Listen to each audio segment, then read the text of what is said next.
For life. Well, The software, amazing. Are you still there, Carl? yeah, I'm still here. You can hear us. Yeah, right. Give me 2 minutes. I'll be back to you. This is a disaster of a start, but we'll get it going again. Give me 2 minutes. We'll be back to you, right? Okay. Hello, everyone. We are now live. The software started glitching, and yeah, we're late. So apologies. We're starting again. So I suppose I've said this already. Go back to the start. Whiskey 200 episode. Thanks to a few people. I want to thank all my Patreons first and foremost for sticking with me. I want some messages here now. Thanks very much, lads, slagging me in the background. I blame the software. I want to thank you to my sponsors. At the start of Whiskey Chats, I had Irish Whiskey Auctions as one of the sponsors. Thank you to those lads. Sponsors, Boann Distillery and Kilahora, favorite distilleries. Absolutely amazing. Really, absolutely amazing distilleries, and really proud and happy that I'm being told there's God. No, what's that? Don't think there's music playing in the background. No. Give us a few messages there, lads, if there's any more problems with any of the feed here. Disaster start, but what can you do? So thank you to Cologne and Boann as our favorite distilleries. Their fate and trust in me to the podcast, and had an all natter with myself. So really appreciate that. There is music playing supposedly. I'll just try and see if we can get rid of this.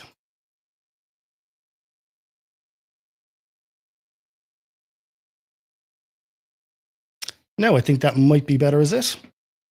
Maybe some lads could tell me if there's music not playing now. God bless us. I also want to give a little salute as well to Waterford Distillery, to Killarney Brewing and Distilling Company, and also to Cork Distillery, who are having a few little road bumps as well. But look, we really want to thank Waterford and Killarney Brewing Distilling for everything that they injected into the industry up to this point. Thank you very much for all your effort, lads, and we wish the best going forward. And also, I want to say a quick congratulations to Dr. Fionnán O'Connor, who has passed his Viva and is now a doctor. So Fionnán O'Connor, well done. I'm going to post his doctoral thesis in a link in the comments in a minute as well. So I hope we've gotten past all the little problems. Some other people aren't hearing music. I don't know what's going on. I'm having a bloody nightmare here, but we'll crack on, lads. There's no snags. Right, so without further ado, we'll go back to Carl O'Brien, who's in Christie's Whiskey Festival. Sorry, Carl, about this, and we'll have a quick chat with Carl. Carl, how's it going? Disaster. Hi, how are we? How's things? Don't get me started. It's all good. Your stream seems to be a little bit better, actually. You're less glitchy than you were for the first half of the podcast. So it was me that was pulling the whole podcast down. Sorry about that. It's probably your fault, yeah, Carl. Probably your fault. Sorry about that. I don't know what was happening there. It's all good. So listen, we were just saying there, you're up above in Christie's Whiskey Festival in Kilkenny. You were saying it went well. I know Mark is next to you as well. Mark Lonigan, how's it going, Mark? You well, bud? So listen, before we crack on, right, I think we should get liquid on the lips, and we're going to pour the West Cork Distillery, the West Cork Distillers sample for everyone. Yeah, absolutely. So your sample tonight should be a 10-year-old single malt. Absolutely. It would have been 3 years in Oloroso bust. It was 4 years in a bourbon refill, and then it's 3 years in a 25 gallon Kelvin's Cooperage rye cask. Yes. So this should be all things sweet and spicy. Yes. You are really great job of amazing you all are, because you're super amazing, I think, in West Cork Distillers with like Irish grain, with your amazing cask programs that you're going on, and even your distillates, like your distillate experimentations that I Yes. get to taste kind of on a regular basis. I'm so distillery, you know. So goes with your well, you know. I'll be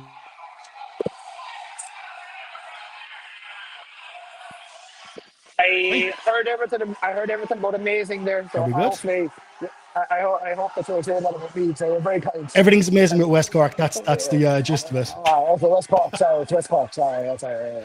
I thought you were saying we were amazing, but that's good. Okay. No, it's So everything's we've got great. liquid in the glass there now. Yeah, fantastic.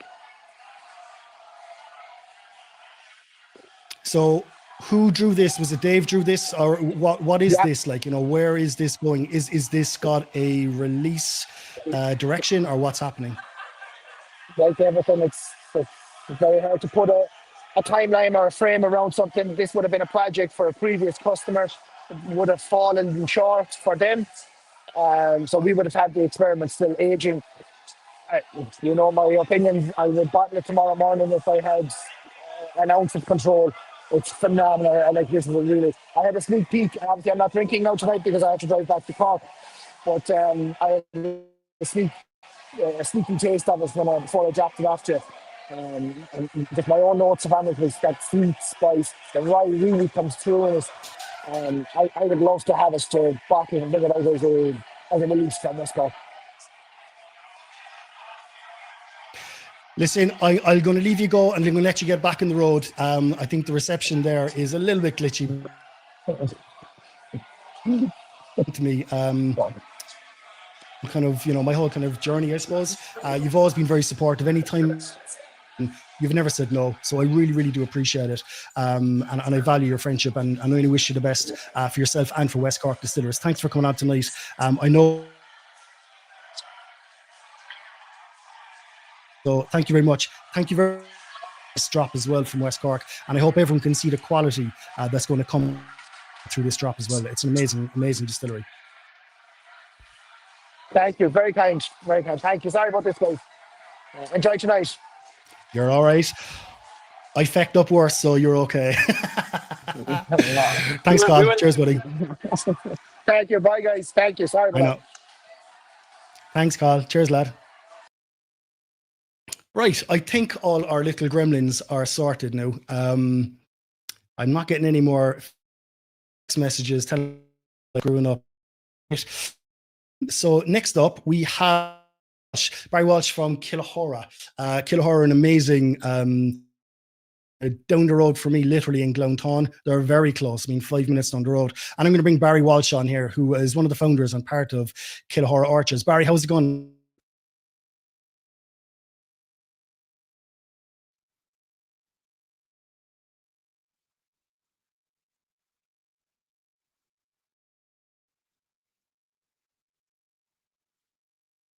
You're not getting any lag, is it? I have my thanks West Cork, by the way, but I have my Cork Whiskey Fest glass from a year or two ago, which I'm enjoying a tipple in. So fire away. I'm gonna do one thing. I'm going to go and I'm being told it's my internet's the problem here, which is just great. So I'm going to pause for maybe 2 minutes, lads, and I'm going to plug a cable into my laptop and stop this Wi-Fi issue, whatever's going on. Apologies about this, but it seems okay, does it? Yeah, that's just for me. Okay, right. Yeah, I don't know what's happening with my software. It all sorted, I'll tell you what, I'll take this moment of lag to give a shout out to Eva, Beth and Rosa, who are downstairs, amazed that I'm on YouTube, which is, and to Wiggles from Dogs from the Disabled, who we just got for the weekend. But anyway, sorry, I've hijacked. Cool. So listen, Kilahora Orchards, we've tasted it before on the podcast quite a number of times. I'm really, really excited about your products always, and what you've given today for people in their glasses is the new vintage. Do you know what it is? So it's a 2024, and I opened a little bit of a bottle there, but There's a little bit of an extra kick in this one. No, I mean, there's when we were bottling this, I said that look, we'll be doing a whiskey chats. So there's a little bit of apple brandy in this, but it's Really? fairly Okay. close to what you get in the shop. So to give you a brief rundown of what Irish or what the rare apple ice wine is. So this is we were pressing today. We pressed a couple of thousand liters of juice. So what we do with the ice wine is that we press the juice and we freeze it, and then as we thaw it, that concentrates up the must and separates the water from the drink, and that allows us to get a higher alcohol outcome. It's usually around 11-12%, and then this is probably closer to 15, and then that balances then the sugar and the acidity. So like this year we've had an amazing crop of fruit because of the dry summer. What's happened is the apples have gained less water, but because of that and because of the great weather, the sugar is up about 30%. I've never seen the likes of it before. So we should have this will be a really good year. That's brilliant. Can you maybe, just for 1 minute there, and I'm going to grab something, can you maybe for 1 minute there, just tell everyone kind of how Kilahora was founded, who's involved, and is he gone? I'm still here. You're still there. So will you just tell people about Kilahora, about the company, who founded it, and just give them a little bit more insight, I suppose, into Kilahora. I'm going to be back in 2 seconds. Is that all right? Yeah, no worries.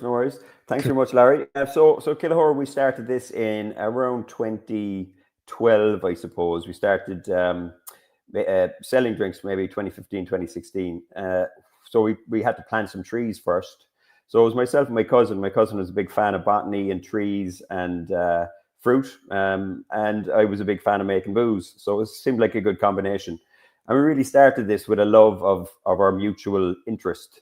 Each one had their own, and Dave's planted an amazing orchard of say 1,300 different apple trees and pear trees. We grow peri pears too, so we've around 200 different varieties of fruit. And I'm sure a lot of you would be familiar with us. If you're not, or if you're not familiar with cider and cider apples, the apples that we grow are not eating apples. They're very high tannic apples. Some of them are relatively high acidity, but the real key is the tannins. And what happens with the tannic apple is you get this depth of flavor. You can mature it. You can do a lot more. Now, of course, you can make cider from eating apples, but it doesn't tend to have the same depth or quality of flavor.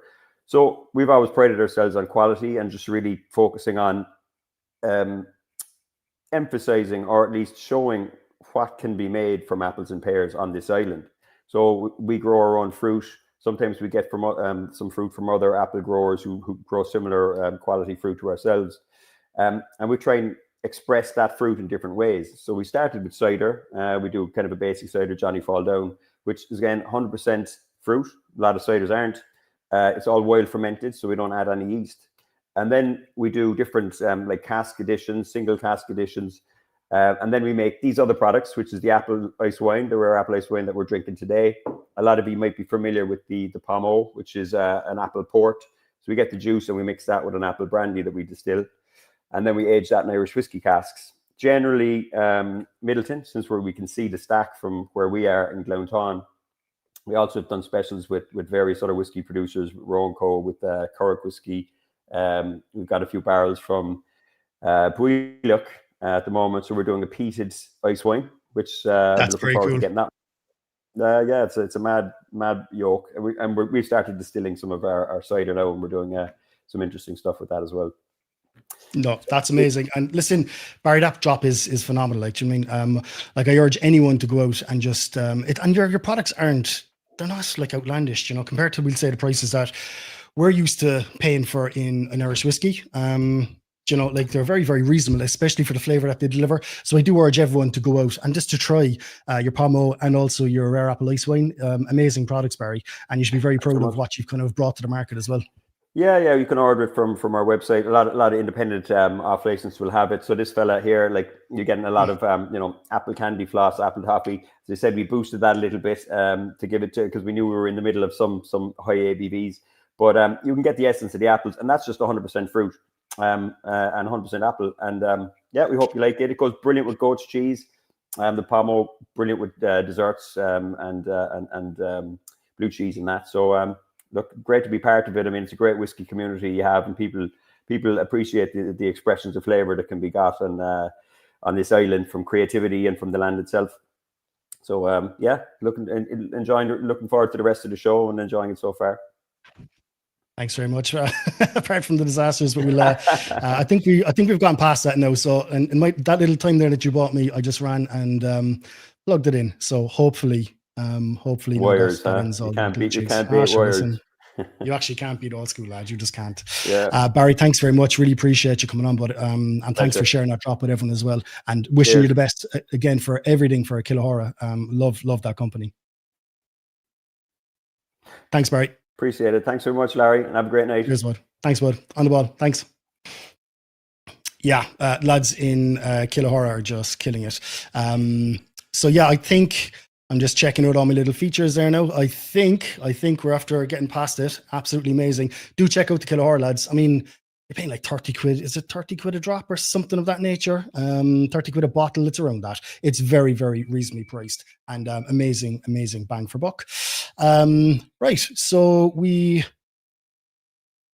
I don't think the next crowd are ready to go. It doesn't look like it. So what we'll do is we'll go straight to the Snug.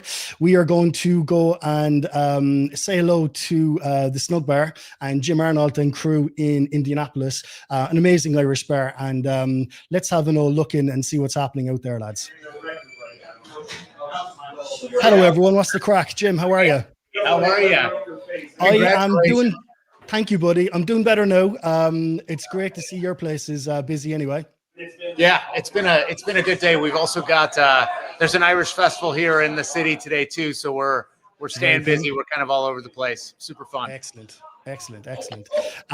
So tell everyone, I suppose, what you've been doing this year as well. Now, I know I only released a podcast with you, but in case people haven't heard that podcast that I released yesterday, I think it was yesterday morning, tell everyone about the releases, which I'm really excited about, that you have done in collaboration with Irish brands and distilleries this year. Absolutely. We've done our first release was with order is hard.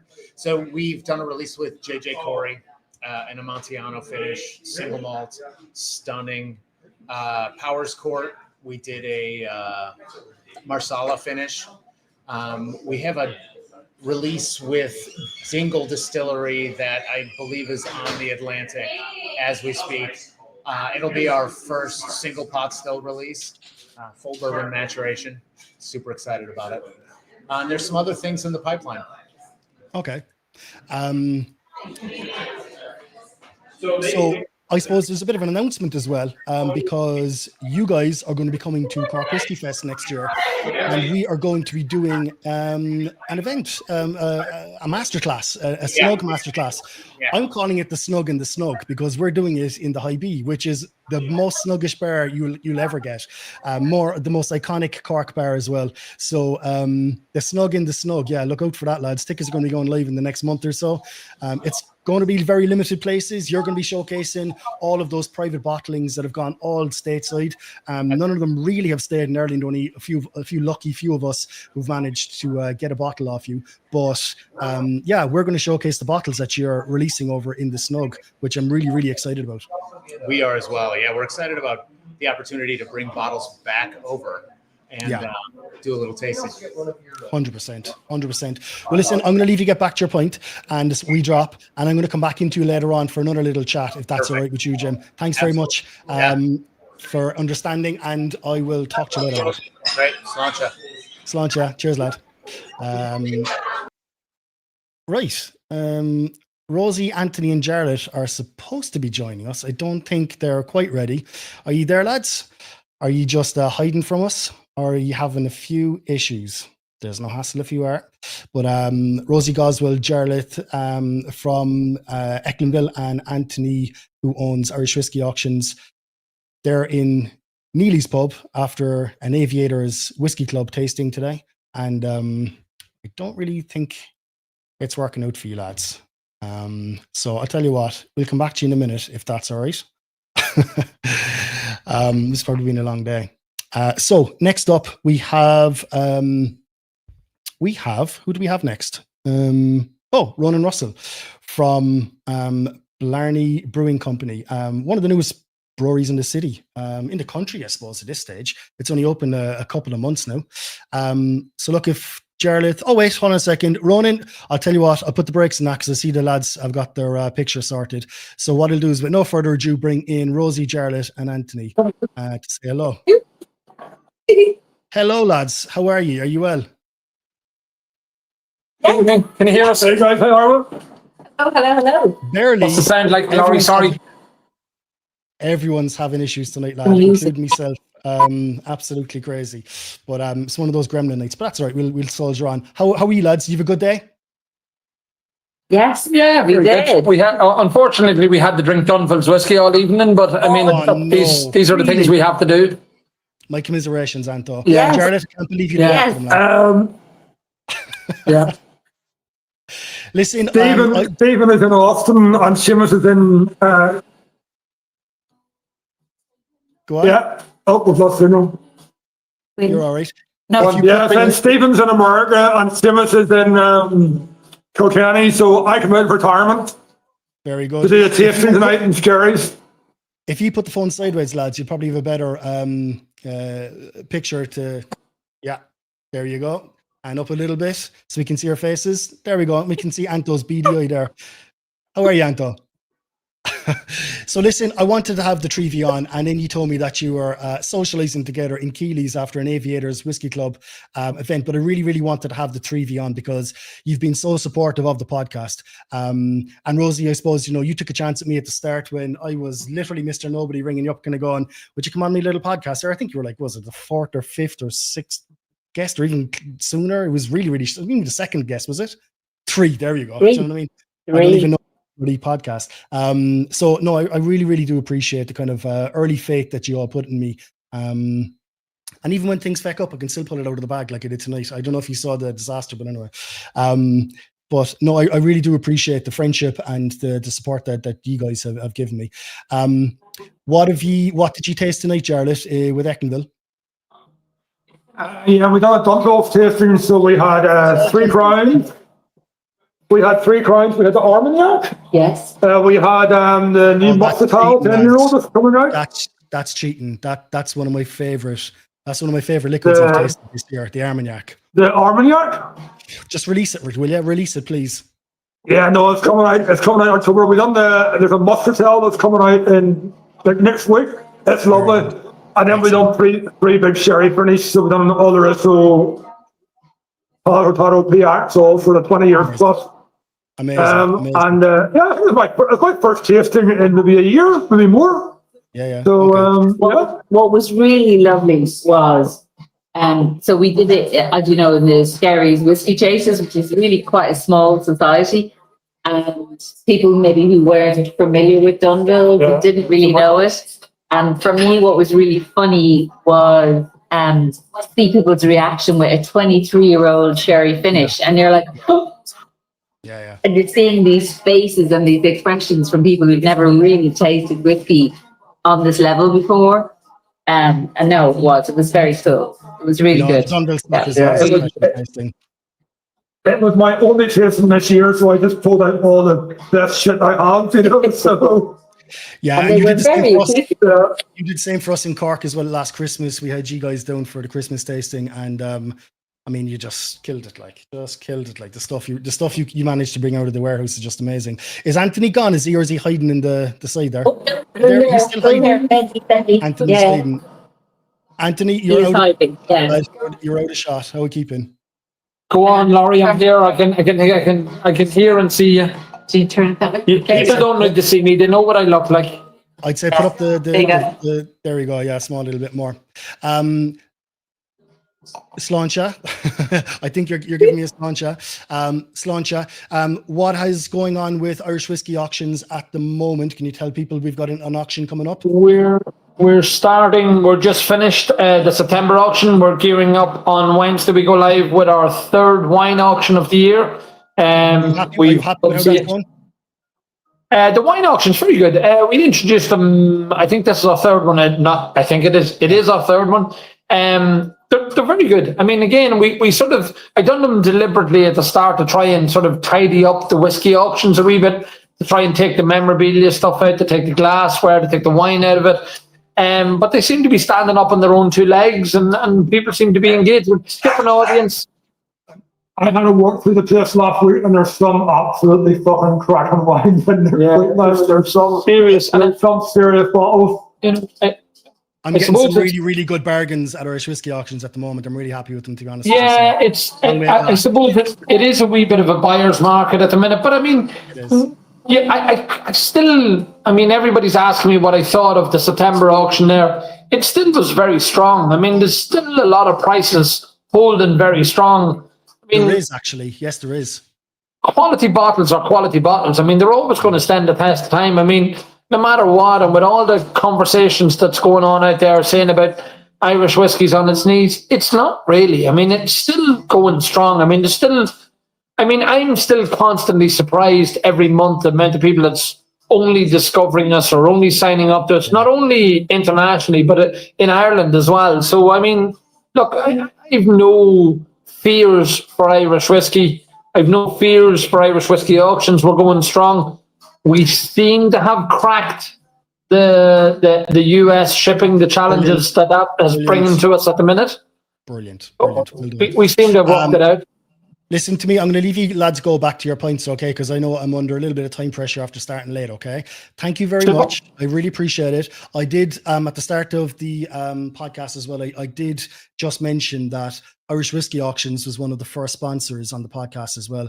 And I just kind of went... I'm sorry for you, Laurie. It was only a sympathy thing. I think it was more Sonia.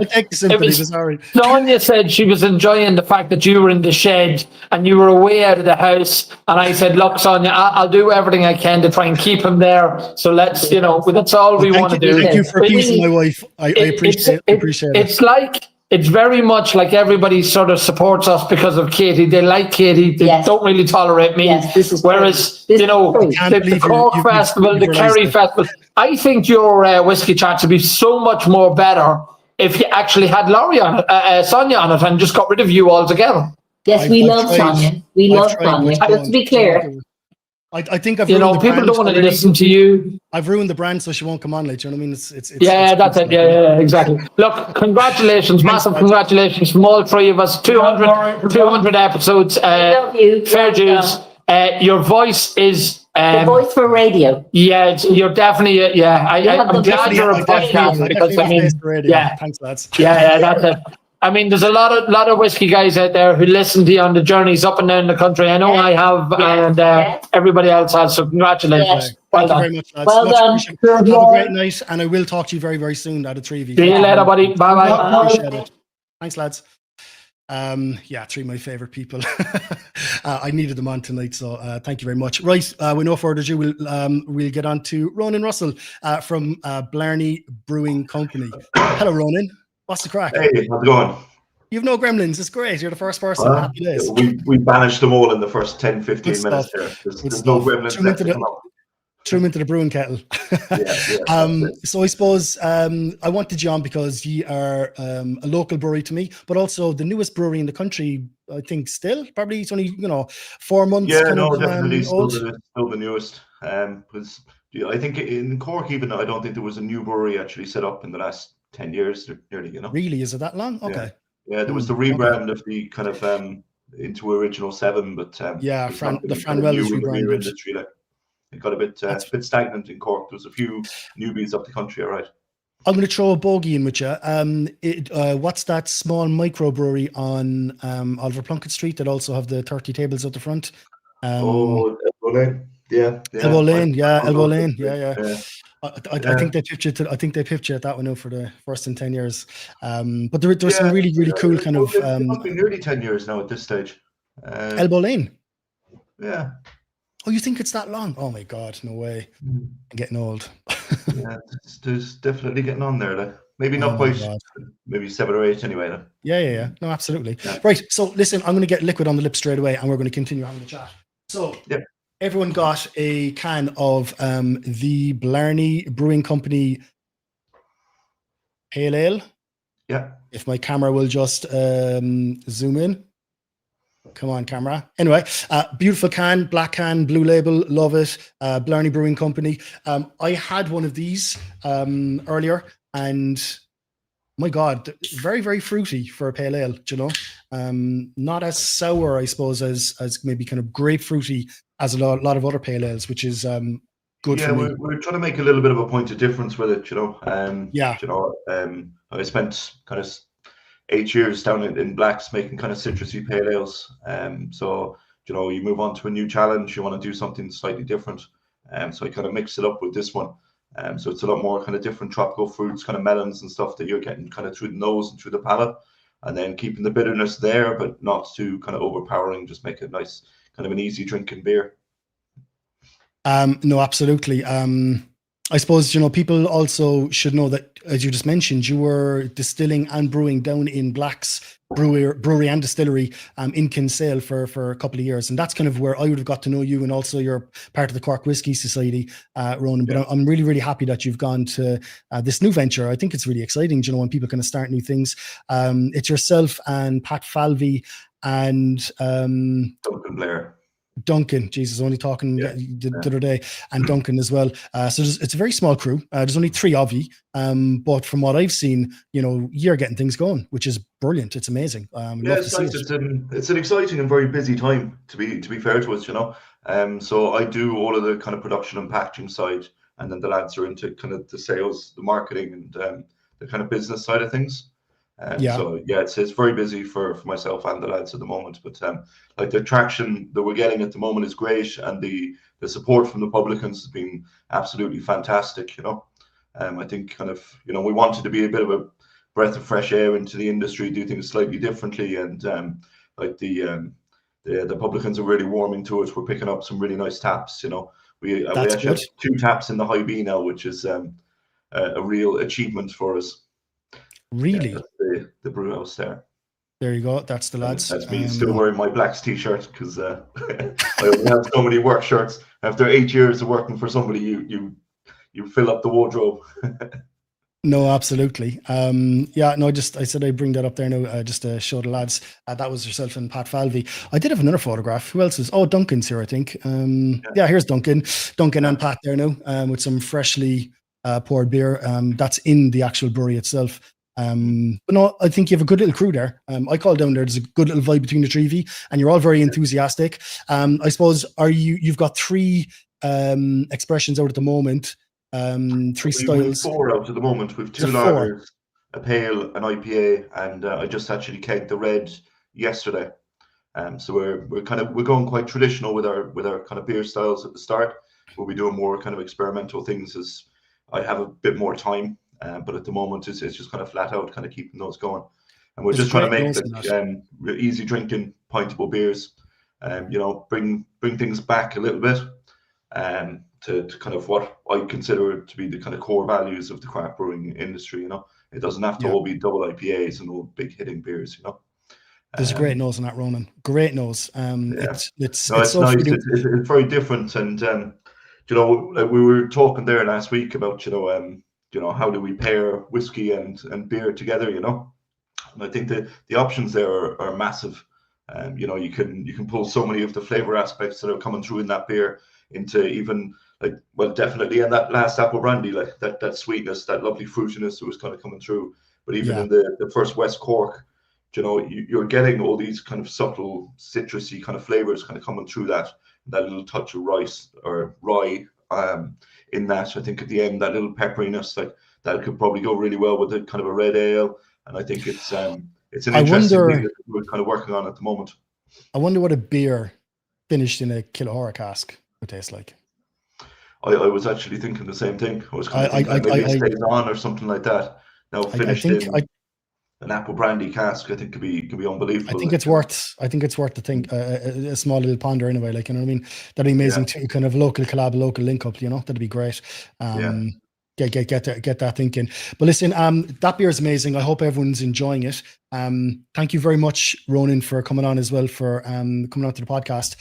We've got a little announcement, I suppose, as well. So we are going to be doing a masterclass at Cork Whiskey Fest next year. We're going to be doing a beer excuse me, a pint and a drop, and it's going to be 3 of the local breweries. You're one of them. It was actually your idea, because I went with you with a different idea, and you kind of proposed this idea. So it is yourself with Blarney Brewing Company. You're gonna present one of your beers and pair it with a whiskey, and then we are going to have, I suppose, maybe you tell the kind of quick overview.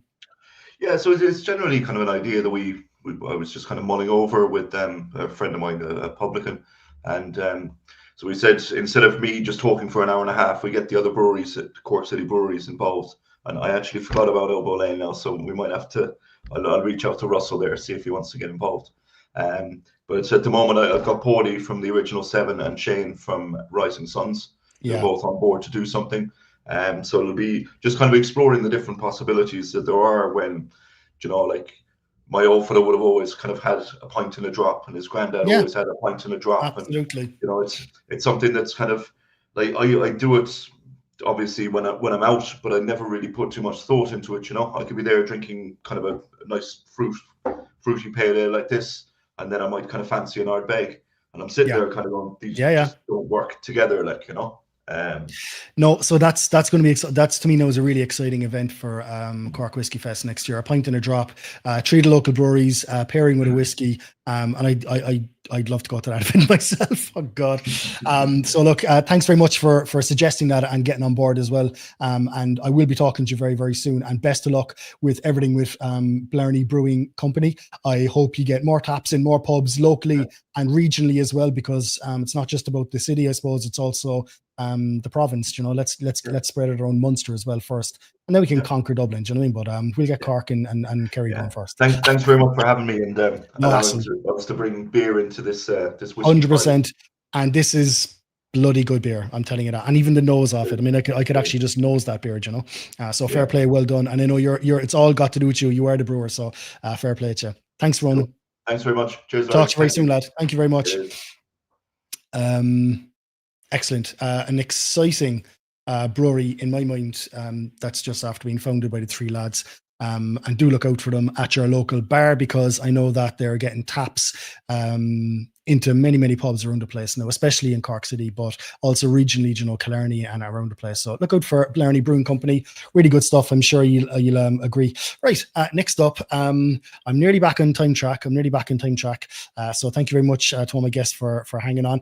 And next up, we have very special guest, Carol Quinn, who is the archivist for Irish Distillers. She works out of Middleton Distillery, out of the Distillers Cottage, and has been very, very generous and kind to me over the years with her time and with her contacts and with her information. So I'd like to welcome Carol Quinn onto the live stream. Hi, Laurie. Carol, how's it going? You well? Great. You good? You're having some night, Laurie. I think I've saved it. I think I'm after pulling. I think you have, and I think that's the lesson, isn't it? You know, just don't keep panic. On going. Just keep on going. Yeah. And let's say congratulations from all of us at Middleton Distillery on your 200th episode. Kevin O'Gorman, Ger Buckley, Eric Ryan, Bart Stapleton, they all wanted me to wish you the very best. And brilliant. Jesus, of course, not to say none of us thought you'd do it, Laurie, but there is a few startup podcasts that don't last. Yeah, they don't last. 200 episodes. Well done. How did that happen? Like, you know, it only took 5 years, Carol. That's all, you know, 5 years. But no, you were one of the 5 years, really. God. Yeah, and you were at the start as well. You were one of the first to put your faith in me and put your trust in me, and I really appreciated. All the early guys, I really appreciate it, because, you know, I was asking a lot, I think, from people, you know, the likes of the Ger Buckleys and the Carol Quinns and the Rosi Goswells, and, you know, to me at the time was fairly big names, and still are big names, like, you know, like still big names within the industry. And ye kind of put your trust and faith in me, so I really did. I still hold you all kind of a little bit closer to my heart than I suppose maybe later guests. Well, that's very nice to hear, but I think from our point of view, we were just so thrilled that there was this community who was so interested in Irish whiskey, and that there were people like yourself, Laurie, who wanted to start a podcast as just a channel of communication. Yeah. And it just meant that we could talk to people through you. And it was just wonderful. And I think we were all on an early journey together. I remember you came down to Middleton and we met in the distiller's cottage where the archive is, and you had all this new equipment, and both of us were looking at it bamboozled. Because That we is didn't, very true. I barely Yeah, knew how to set it yeah. up at the time. And I even remember that silly old We had a anyway, large kind of yeah. microphone. Th- that thing It could have worked. it worked, but that mixing It desk could have worked. ran a bloody club in Ibiza. Like that thing was way too I went way too good at the start, you know. But if you saw the little setup I have here now, the little kind of RTE studio, you wouldn't believe it, kind of where it's evolved to. But And I've isn't learned it so interesting that something that is so heritage and so craft-based, like whiskey, that we're using the very latest technology to talk about it? I think Yes. that's wonderful. I think the mix of the old and the new and the modern and Yes. the current is the way to go. 100%. And you know, there's two things as well I loved seeing, and I see it through the festivals as well, because I'm the person who the customers come through, so I see who's buying tickets, I see who's turning up to the events, and it's ladies and young people, which were kind of absent, I suppose, from the community, you know, only a couple of years ago. And now those demographics are starting to really kind of come in with curiosity, and I love to see it. It's great to see, do you know what I mean? And I'm encouraging it, I'm leaning into it, and I'm trying to, like, you know, target those people and go, yes, come with us. This is a really fun thing to get involved in.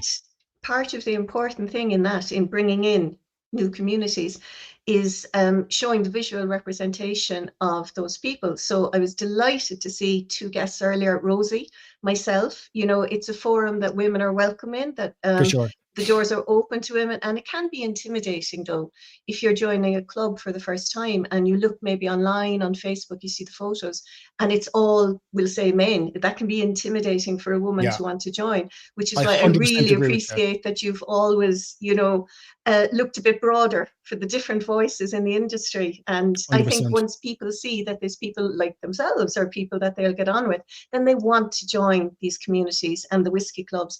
And the whiskey clubs are fantastic crack. It's a great night out. Yeah. And you learn something. Yeah, well, that was always my focus. I mean, that's the reason why I started the podcast. It was to educate myself. It was to get in front of, like, you guys and come away from every conversation and just have another kind of layer of knowledge, you know, and just keep on learning. And everyone's been so generous to me over the years, and, you know, even down to letting me come and do work experience for a week in their business, you know, free of charge, and, you know, just to get hands on and learn it and understand the process and understand the. I remember you popped up unexpectedly another day in Middleton, and myself and Ger Buckley were eating our sandwiches, and you popped up in the middle of. What was I doing that day? I don't know where, but your head stuck into the cooperage, and we were just sitting down, literally unwrapping our tin foil wrappers. I was down talking to one of your other colleagues on a podcast, I'm sure, maybe Dave Quinn or something like that. But possibly. I'd always pop into old.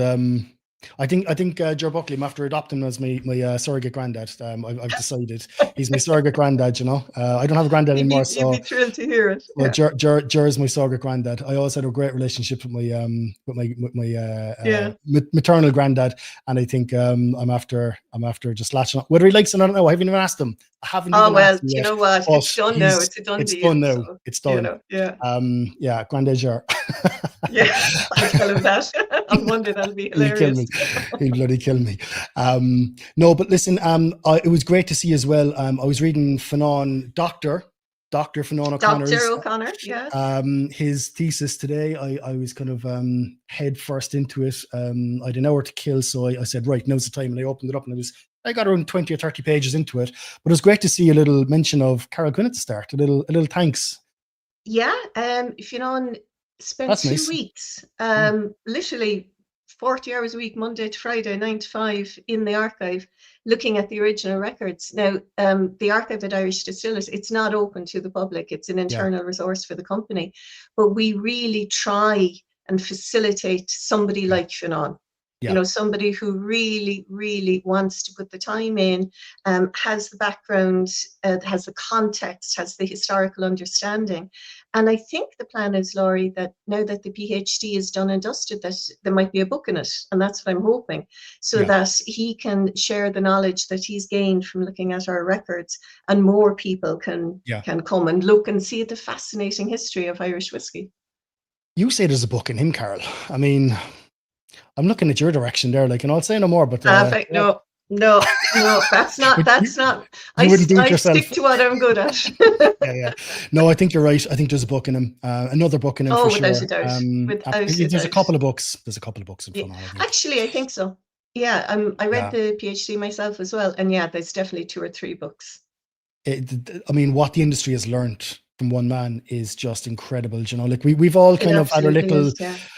our little additions, or you know, we've all added a small little bit in some little way, in our own little ways. What Fionn has injected onto the industry is disproportionate, I think, to anybody else. You know, he really has. He's up there with some of the kind of the real innovators and the real kind of contributors to the industry. He absolutely is. And what I think sets Fionn apart is that he can back up his statements. Pardon the pun. He's done. Yeah. Okay, I didn't even think of that. Viewers, he wrote a book called A Glass Apart.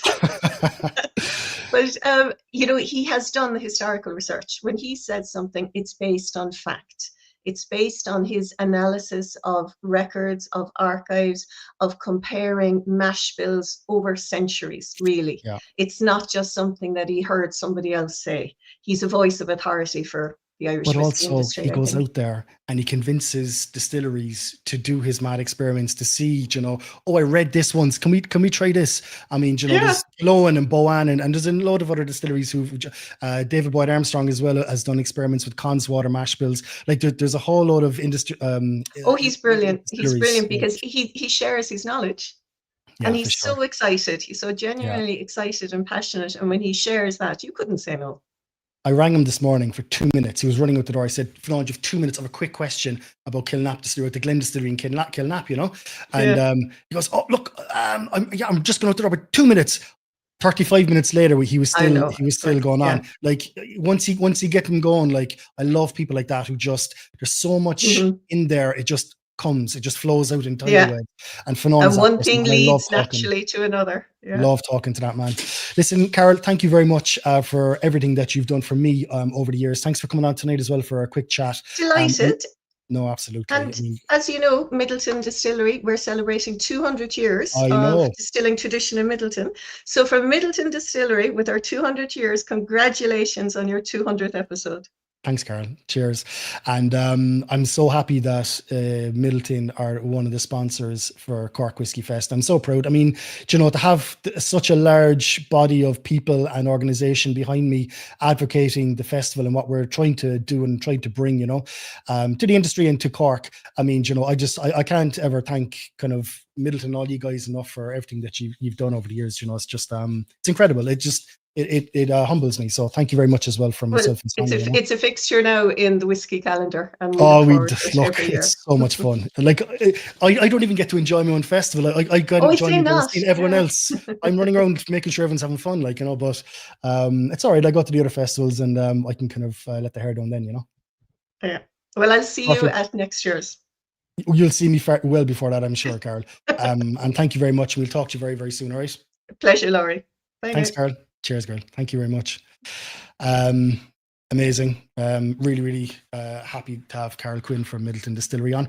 Right. Thanks, Carol. Much appreciated. So next up, we've got a song. We've got Paul Costello, if his camera's on.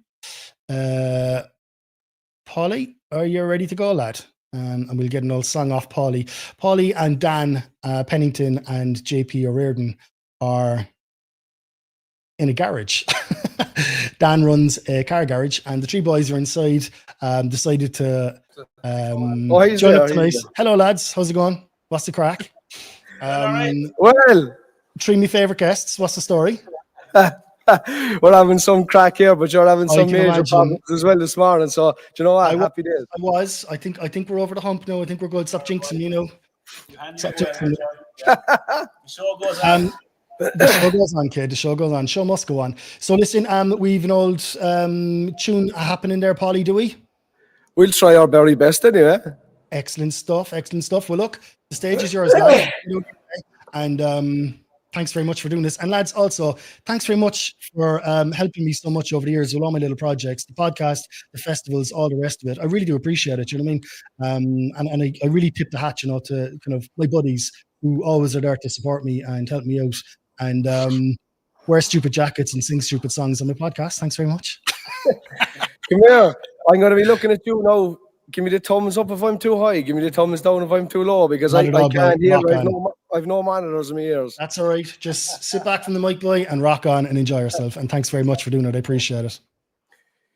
In the sweet county Limerick, one cold night, all the turf fires were burning when I first saw the light. Are we too high? Go again. In the sweet county Limerick, one cold winter's night, all the turf fires were burning when I first saw the light. And the drunken old midwife went tipsy with joy as she danced round the floor with her slip of a boy, singing Bonyan Mo Isnagaona and the juice of the barley for me. Well, I was a gossoon of 8 years or so, with me turf and me primer to school I did go, to a dusty old schoolhouse without any door, where lay the schoolmaster blind drunk on the floor, singing Bonyan Mo Isnagaona and the juice of the barley for me. Now I wasn't such a genius at the learning I'm thinking, but I soon beat the master entirely at drinking. Not a wake or a wedding for 5 miles around, but myself in the corner was sure to be found, singing Bonyan Mo Isnagaona and the juice of the barley for me.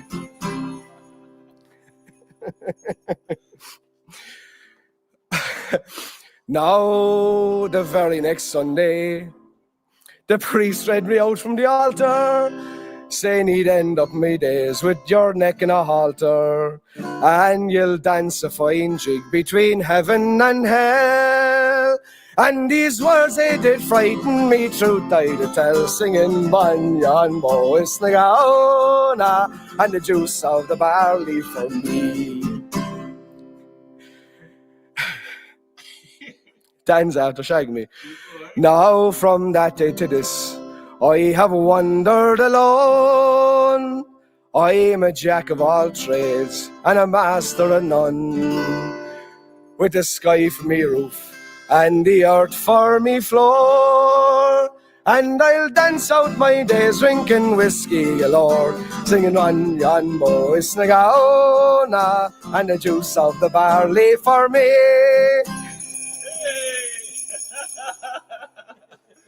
And it was your idea. Come on. That's it, Larry. We're back. That's it. Larry's going for a piss, I'd say. Yeah, I'd say Larry's Slancha. Just recovering after his early start. Hello, everyone. Nice to see. In fairness, though, like. Oh, what's happened? What's happened? What's happened? Mute there, Larry. Oh, hang on. What's happened? I was leaving you hanging for a while. That's all, lads. Just leaving you hanging for a while. Dan with the bells done me. Dan, you're an awful man. Yeah, they put me up to it, believe it or not. JP, I think we've something there. Do you have something ready? Do you have something handy to hand to? We have a little presentation. Pardon? Oh, yes. Yeah. Yeah, we have a little presentation there. So we were talking up there during the week, guests on the podcast. And I was like, which person has been on the podcast the most? And I had a different idea. And JP did the maths. And young Dan Pennington, 10 appearances on Whiskey Chats, kid. So just to commemorate it, we want to award you the Whiskey Chats Oscar. Can you see it up there? The old Whiskey Chats Oscar. Thanks very much, Dan. Much appreciated. You won the competition. Congratulations, Dan. I want to see that. I want to see that displayed with pride. That's going on the mantelpiece. That's where that's going. Stop. Fair play. I know the Oscars have to go on the Jacks, don't they? Isn't that the tradition? We could do that too. Look at this, the Whiskey Chats and all. Yeah, it's a Whiskey Chats Oscar, lad. Speech. There'll be no speech happening anyway. No, lads, listen, Dan, fair play. Thanks. 10 appearances on the podcast. That's what? It's 5% of all the guests on the podcast have been you. So fair play to you. Thanks to the three of you lads again. The only reason you get me on is because I cook food for you. Well, I've only done that 2 or 3 times. You've only done that 2 or 3 times, right? But it'll be every single time from now on. I can promise you that much.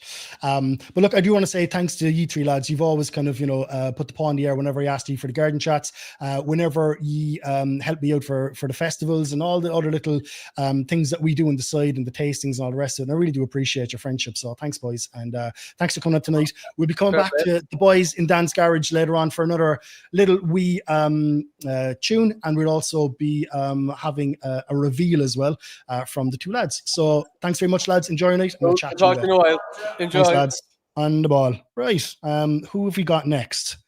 David Boyd Armstrong. Dave, is he ready? Dave looks ready. Dave, I'm going to bring you in 3, 2, 1.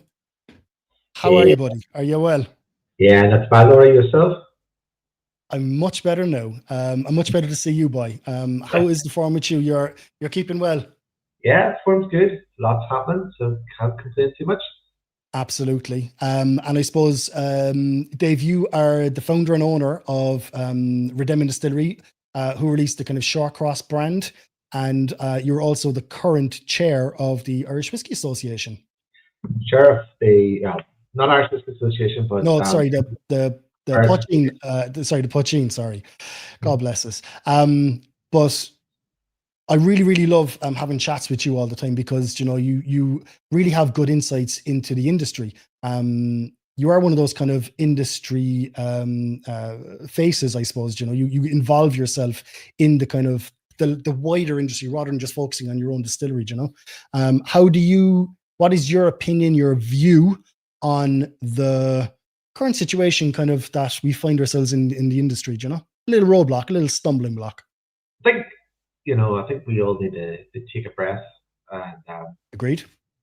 We've grown a lot the last 14, 15 years. There's a tremendous amount of positivity out there. There is, I'll be honest, there's a frightening amount of brands out there now. We're going towards what we saw was the sort of peak gin globally in terms of the amount of gin brands, as was then the amount of Irish whiskey brands. But the flip side of that is, we've had a lot of people put a lot of time and effort into building distilleries, and what we're now seeing is those distilleries are starting to come to life and release their own liquid. Yeah. Even ourselves, our first casks were 10 years old about 3 weeks ago. Wow, which is that's a milestone. I didn't realize that. Wow. Yeah, so huge. I think for all the negative that's out there, if we can give credit to those that have invested in building distilleries and we just need a little bit of time, to get our own liquid out there and everything else. I think the sector is going to be in a lot more positive, a lot more productive, and a lot more varied place than what it is and what we've seen today. So I'm pretty positive about where it's all going. I am too, and I love and you are one of the positive people out there advocating. Anthony is also advocating through the Irish Whiskey Auctions kind of platforms as well. Anthony, she's very, very positive about it, and so he should be because he's at the coalface and he does see the secondary market, how it's performing, and the maintained interest that is still there. I really hate these kind of naysayers, who kind of, talk it down. It's not helpful. It's not productive. And it's not true. I don't think, you know what I mean? I think we're in the teenage years. I think that's what's happening here. We're in the little teenage years, where sometimes, things happen but it'll all smooth over and we'll get mature, in a year or two. Yeah. And I think as well, to be brutally honest, we're all in this part of the world, we're always good at talking ourselves up. We're always good at overstating a game. We have overstated it. There's no question about that. Okay. So a little bit of realism and a little bit of calibration won't do anyone any harm in the long run. Yeah. It's short-term pain for what will be, for the better in the long run. So no, absolutely. Yeah. Have you got releases coming out soon? Yeah, we have a few things. fine. You know, obviously, I said we've got 10-year-old liquid now, which is scary. I think officially now, outside of Cooley, we have the oldest stocks now of peated malt on the island. The oldest stock of peated malt.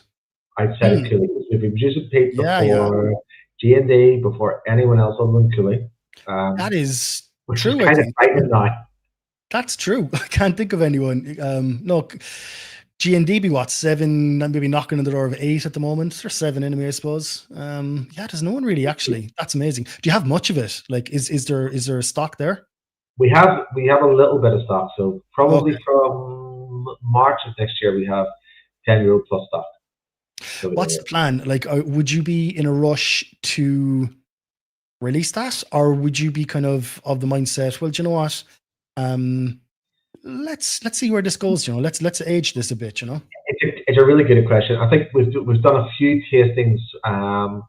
One with the guys up at the Harbourview Hotel with Adrian and Darryl last month, and another with Lorcan and the guys at the Life Whiskey Society, and also then one with Fanon for the Creator Project. But we've been pulling some of our older stock. So for the Fanon project with Creator, we pulled 8-year-old single malt, full maturation, 8-year-old peated single malt, heavily peated, so 55 ppm in the mash bill, 8 years in first fill red wine. And we haven't looked at the cask up until we actually sampled it for the ballsy. That's ballsy. And what we're finding now is with our older stock, you know, we don't use small casks or anything like that. So everything we use is at least 200 liters. What we're finding is we're getting the benefit of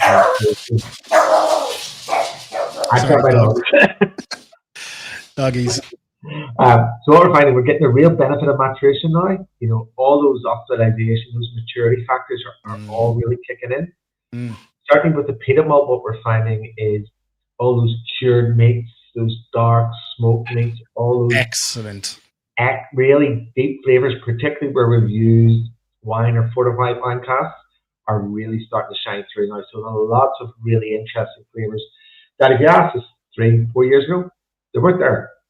So can I tell you something? I think there's more than 2, but like, let's just for ease of discussion, there's 2 types of peat on this island at the moment that people have. One is a woody smoke and one is a kind of a bacon fries. I prefer the bacon fries, and I've tasted more bacon fry peat smoke from your distillate. And I don't know, is it a sourcing issue that, like, you know, our distilleries buying peated malt from Scotland just from different malt houses, and you know, through the different processes, they're getting a different result. But I'm not too much of a fan of the kind of, you know, that dry ember wood kind of smokiness that's coming through. It's a different type of peated, but I'm finding that, you know, you either get one or the other in Ireland. It's the bacon or the wood, like, you know. Look, at the end of the day, and it's funny, I was talking with my good friend James Doherty from Sleep earlier today, and you know, peat isn't just peat. When you use peat, it's not just about the peat itself or where it's from or the origin of it. There's so many other factors, from brewing, fermentation, distillation, and everything else that will ultimately impact that smoky flavor when it comes through. And you know, and it just depends on how you use it and all the other factors. And I think there's still a lot of learning that we still have collectively as an industry on this part of the RC to learn how to use it. For me, smoke remains the most beguiling of all whiskey flavors. Agreed. The most extreme, like, I can generate the most extreme opinions from everyone and anyone, but at the same time, when it's done right, it is that sort of fifth element with whiskey. I don't care what anyone else says. It's my favorite. Like, I love peated whiskies, and I love the proliferation of peated pot stills coming out. I so much so that I'm actually going to do a peated pot still tasting at Cork Whiskey Fest next year with Brendan from Kelowna. I'm just going to lean into his kind of, you know, peated pot stills, and we're just going to do this kind of this study of his Baron Tool releases, you know. for Cork. So like I'd love peated pot still. Before peated pot still was kind of a thing, I always used to cheat. I used to add a little bit of Lafroig to Green Spot. That's what I used to do because I craved it before it was available. And I thought it worked so bloody well with the kind of pot still spices. So no, peated pot still, bring it on, please. Listen, I'm going to leave you go. Dave, thanks very much for always being on the end of a phone. Bit of advice. I'm going to come back to you and have a chat about that piece and how it gets affected in brewing and just can maybe I want to go a bit of more of a deep dive with you on that one because I have my own ideas, but talking to technical guys like yourself, always kind of opens up the conversation and I always learn something from you. So look, Dave, I will give you a ring the next couple of days because I do want to have that conversation. But look, thanks very much for coming on tonight. I really do appreciate it. And thanks for always being at the end of the phone, as I said, for helping kind of here. No problem, Larry. And congratulations on the big milestone of the podcast. It is. Thanks, lad. It is one of the best, if not the best, whiskey podcasts out there. So congratulations, thanks, my buddy. friend. And Jim and I look forward to seeing you in 2020. So take care and have a great Cheers, night. buddy. It's all down to you and the guests, lads. It's all down to you and the guests. That's what I was doing to. Thanks very much, Dave. Cheers, bye. Much appreciated. It's launch, lad. Yeah, Dave, one of the good guys. Thanks very much for everything that you've done for me over the years, Dave. Much appreciated, genuinely. So next up, we have a local lad, and he's not a whiskey producer, but he's a whiskey retailer. And I think everyone knows John O'Donovan through Irish Maltz and his website, irishmaltz.com. And I'm really excited for the bottle that he has chosen to show us today. So enough further ado, I'm going to bring on John O'Donovan. I think John is ready. John, how's it going, boy? 3, 2, 1, and you're in.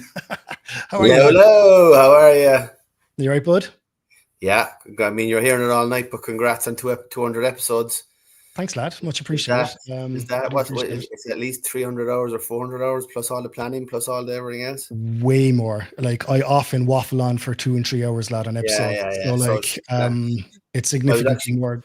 I was trying to make an analogy there because in the flying game, my old game, you count your hours. You're nearly at phase now where you could like get a logbook and start counting the hours. Yeah. I've learned a lot. I can tell you that much. I've learned a huge amount and built a massive friend network through the podcast. If it wasn't for the podcast, I wouldn't have a tenth of the friends that I have. I'm really, really appreciative of it. But look, I have been a big fan and advocate of yours since the start with Irish Maltz. And I always say to you, I always slag you that when I went down there first years ago, and you were just inside in the little office and the little bit of shelving and warehouse, and I was there, John, you're going to explode, kid.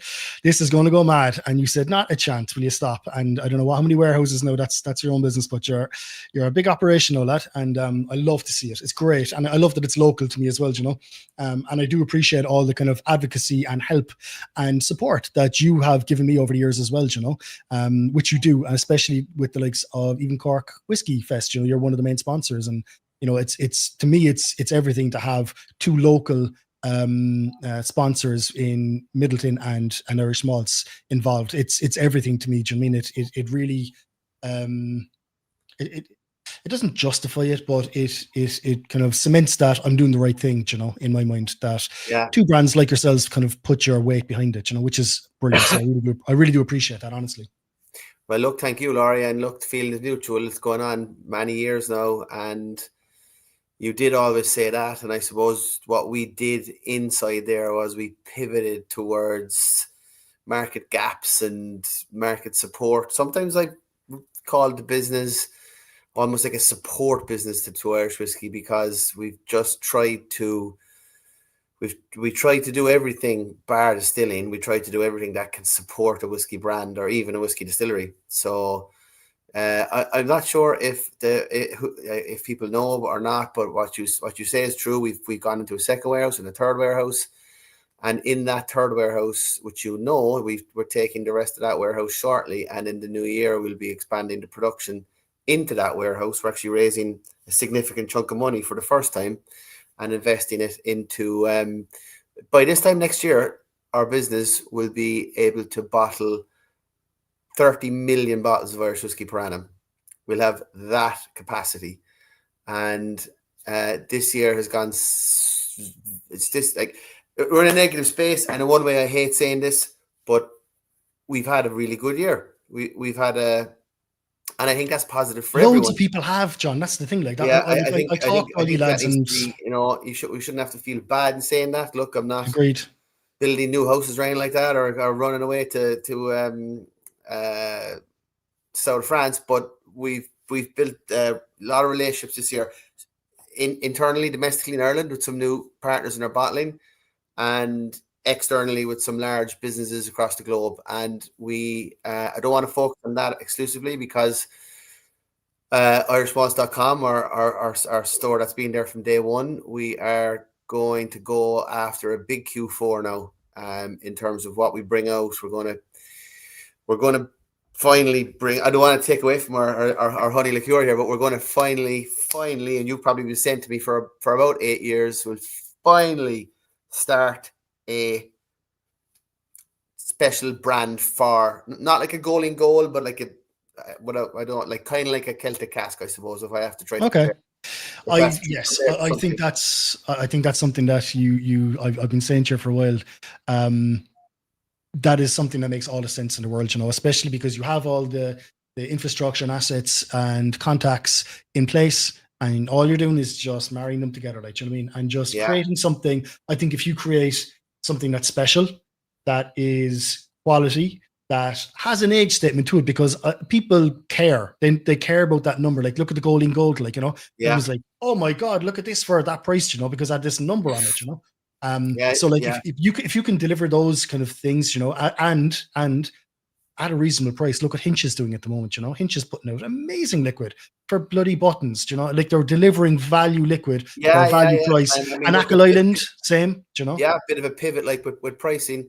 Yeah, but I see. I presume that's Brendan in the comments for that. Thank you very much, Brendan. But like our own kind of release, we will, like, we worked a lot with the likes of Brendan and a lot of the startup businesses in the earlier days, and things have pivoted, and some of these guys had a more direct route to market, which is natural and totally cool. But we will be coming back to Brendan and back to all the other guys we work with to try and get their whiskey into our new release system. And I suppose this is kind of and I suppose I was in your office and tasted this. I don't know, was it the start of the year? And you were there, what do you think of that? And I was there, bloody release it. It's bloody amazing, and it's I'm really glad when we went in to kind of pick the bottle, you were kind of going high end, and I was there like, hold on a second. No, I think this is probably something that is really worth showcasing about kind of what you're doing, and you're thinking outside the box. So I think if everyone wants to pour this, it is the Irish Maltz sample. And I, for one, am really impressed with this. And I think a bit paranoid because there's so many great whiskey drinkers watching this and having the packs. I mean, this is not like a whiskey per se, like, but look, it's different. It's going to be it's a point of difference for the night, right? But like, I don't call myself a whiskey fan, John. I call myself a flavor fan. Do you know what I mean? And I like good flavors. It just so happens that whiskey delivers is over delivers on flavors. It's just a great vehicle for flavoring. But like, I appreciate good wines. I appreciate good honey liqueurs. And I know most of the people on here as well would probably be of the same mindset as well. Some really great comments there, like, James O'Sullivan, that's in so many cocktails. Darren, it's Savage Gear. It is Savage Gear. You're dead right. I think James is getting nuts off that as well. But like, look, there's some great comments coming in there. Like, you know what I mean? Irish Maltz equals the Scotch Malt Whisky Society of Irish Whiskey, please. Hey, maybe. Listen, there's potential there. So look, I just want to say, Sláinte, well done to everything you have brought to the industry. I think you have made a very significant. At the start, you were kind of an upsetter. You kind of you offered an alternative to people. Now I think you've established yourself as a genuine, a huge pillar in the industry. Do you know what I mean? Part of that industry. Getting bottles to retail that. Yeah, I mean, look, we're nearly employing 20 people. Amazing. We're taking more square footage. We're offering more services. We're making it more efficient for people to get whiskey in bottles. We're pushing Irish whiskey to every corner of the globe. So kind of what the mindset's always been, we don't want to go off and do it on our own. And we've always been happy to collaborate with anybody who's ever walked in the door. And that's been the mindset. No, absolutely. And look, I'm down in your place the whole time. I kind of see who's coming through, and there's always names and faces in and out your place. Do you know what I mean? And you know the level of interaction you have with industry is massive. I mean, I see you run off your bloody feet, like, do you know what I mean? So fair play. Love to see local lad doing well. Thank you for sharing this. This is the Fused. Honeycomb, honey liqueur, amazing product, really, really good, very well developed. And please, more of this, John. More of this. Stuff, yeah. Seriously, one last thing. So, do you know that a lot of people won't know, but do you know the bar in the Heart Bar out there in the south side? Yep. In Tolker, one of our workers lives relatively close to it. So when we bottled off the Fuse there last month or 2 months ago, he dropped 2 bottles into the Harp for free. And within 4 or 5 days, we got a phone call. They were looking for more. I'm not surprised. Like, I'd happily drink that in a bar. I'd happily drink that in a bar, like. And that's a pints bar, like. That's a pints bar. I know. That's a pints bar, like. I was shocked. That's a Beamish bar, if anything. Yeah, I know, yeah. So fair play to you, like, you know. Brilliant.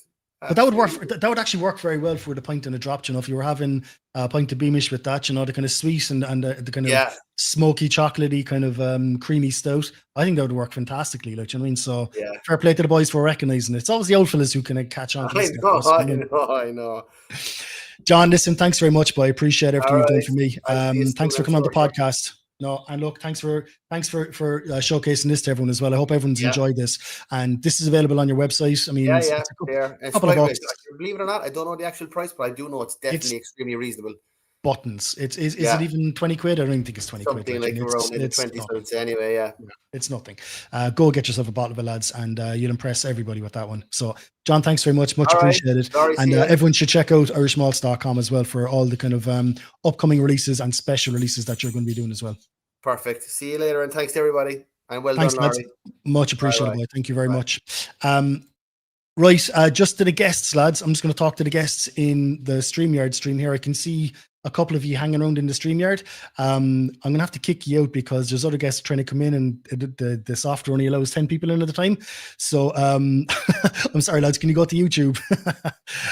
Anyone who's kind of been on, I suppose, already, I just ask if they kind of maybe transition over to YouTube. It's on the stream.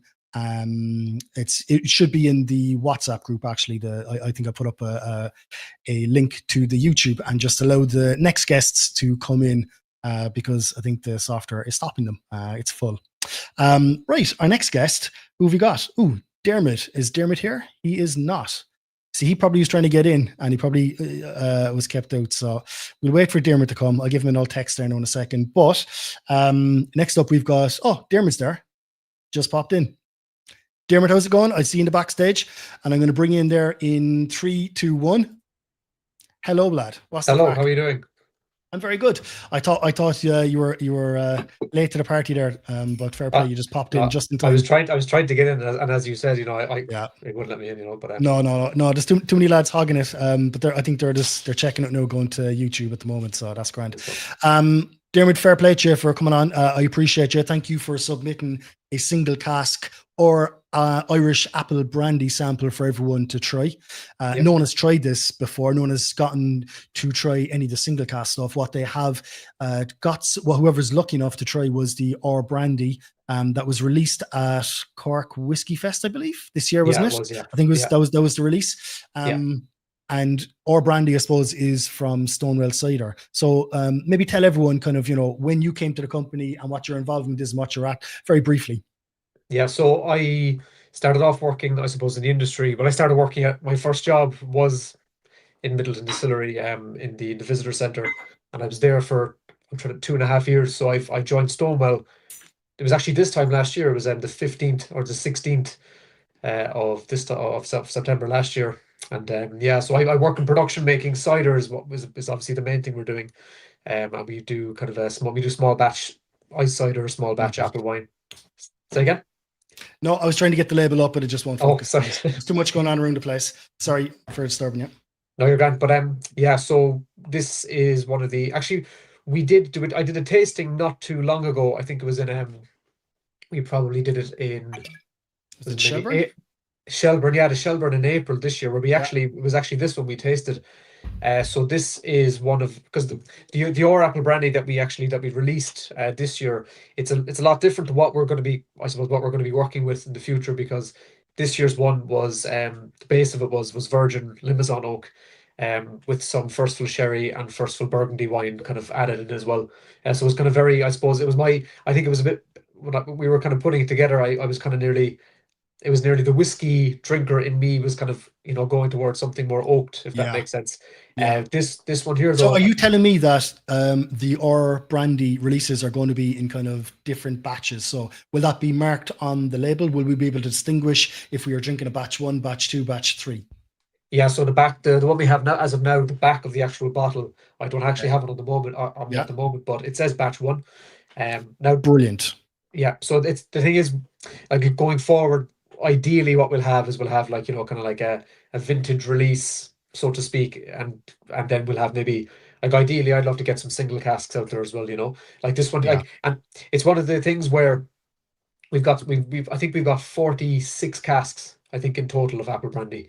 And of that, within that 46 cask, let's say, number, I think we've got 14 different cask types, if that makes sense, or like distillate styles and all that. So this one is from the year 2020. This was filled and distilled in 2023. So this one is a second fill Malaga cask. Now the seasoning of it previously, so it would have started off, it was a Malaga butt. It was used for aging single pot still whiskey originally, so there would have been single pot still whiskey in there for an extended period of time, and then we essentially got the cask afterwards. And it was double distilled as well from the label. And this is coming in at 61.5. So we got this single cask at a cask strength. I know we were talking about bringing it down, but you said, no, do you know what? No, we'll give it to the good people on here at cask strength, and they can maybe play around with it themselves. And, this is a good, unique opportunity to maybe showcase, where this kind of starts from, before it kind of gets vatted down. And look, I know you don't talk about the distillery that you use to produce the brandy, but like, rest assured, it is a distillery that a lot of people like and know, and this stuff is produced to a very, very high quality. I'm really, really impressed, because I know myself that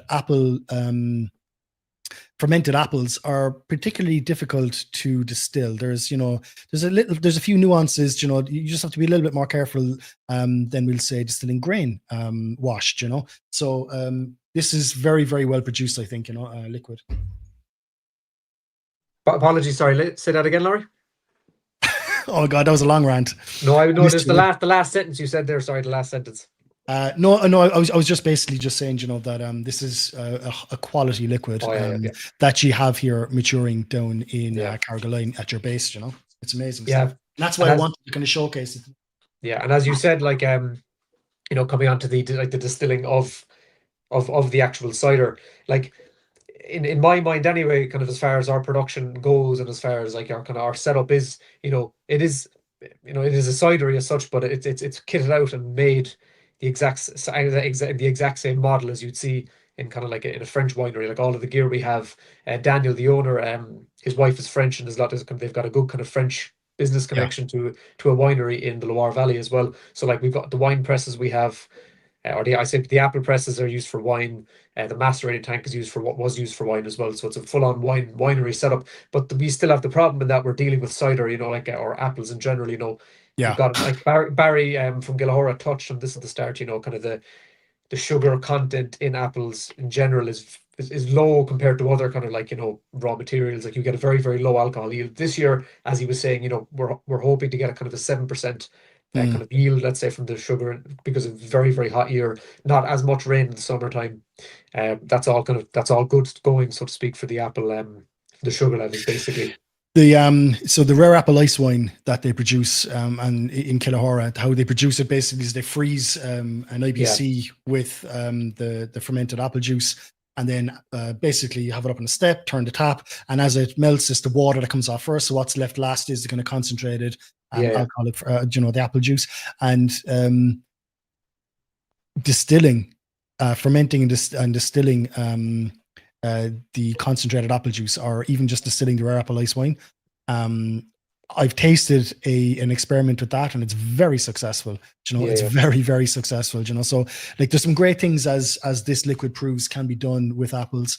And Absolutely, I think there's a couple of producers now working with apples around the country. I'm sure you're quite well aware of them all, and I think they're doing it very, very successfully. And I'm delighted that again on my doorstep I have another amazing producer like yourselves working away down, trying to produce amazing flavors and liquids for us, you know, and kind of getting out there and recognizing that, you know, the whiskey community is not just all about whiskey, it's about flavors, you know, and we're all open to flavors, you know, and we like good you speak of, because like one of the things as well that we don't really get, I suppose, sorry now for interrupting, but one of the big things that we have kind of, I suppose, in, let's say, kind of the cider context is the fact that you've got a seasonal variation of fruit. So like when you talk about wine and stuff, you know, you've got like, you know, kind of the concept of vintage and how, you know, different years give you better wines and henceforth better distillates and stuff, you know, and we can definitely see a massive range of flavors. Like, you know, like let's say, for example, like looking at the kind of the gas chromatography reports, like essentially like, you know, what chemicals, what esters are there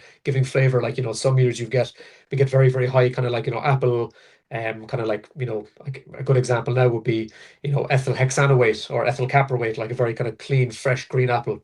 But then this year's particular one, I just want to touch on it very briefly. One of the kind of the biggest, I suppose, the most prominent kind of flavor is, you know, this kind of buttery, croissant-y kind of, you know, kind of essentially lactate flavors, you know. What we have in this year's vintage was we had a very, very high concentration of ethyl lactate. So again, I know I'm kind of running over time, but this is one thing that's really interesting about this one is the fact that this was a year where we don't really allow, we try our best anyway not to allow malolactic fermentation to take place, because that's bad from a you know, kind of a winemaking point of view, like, you know, allowing I love that it though. I love it.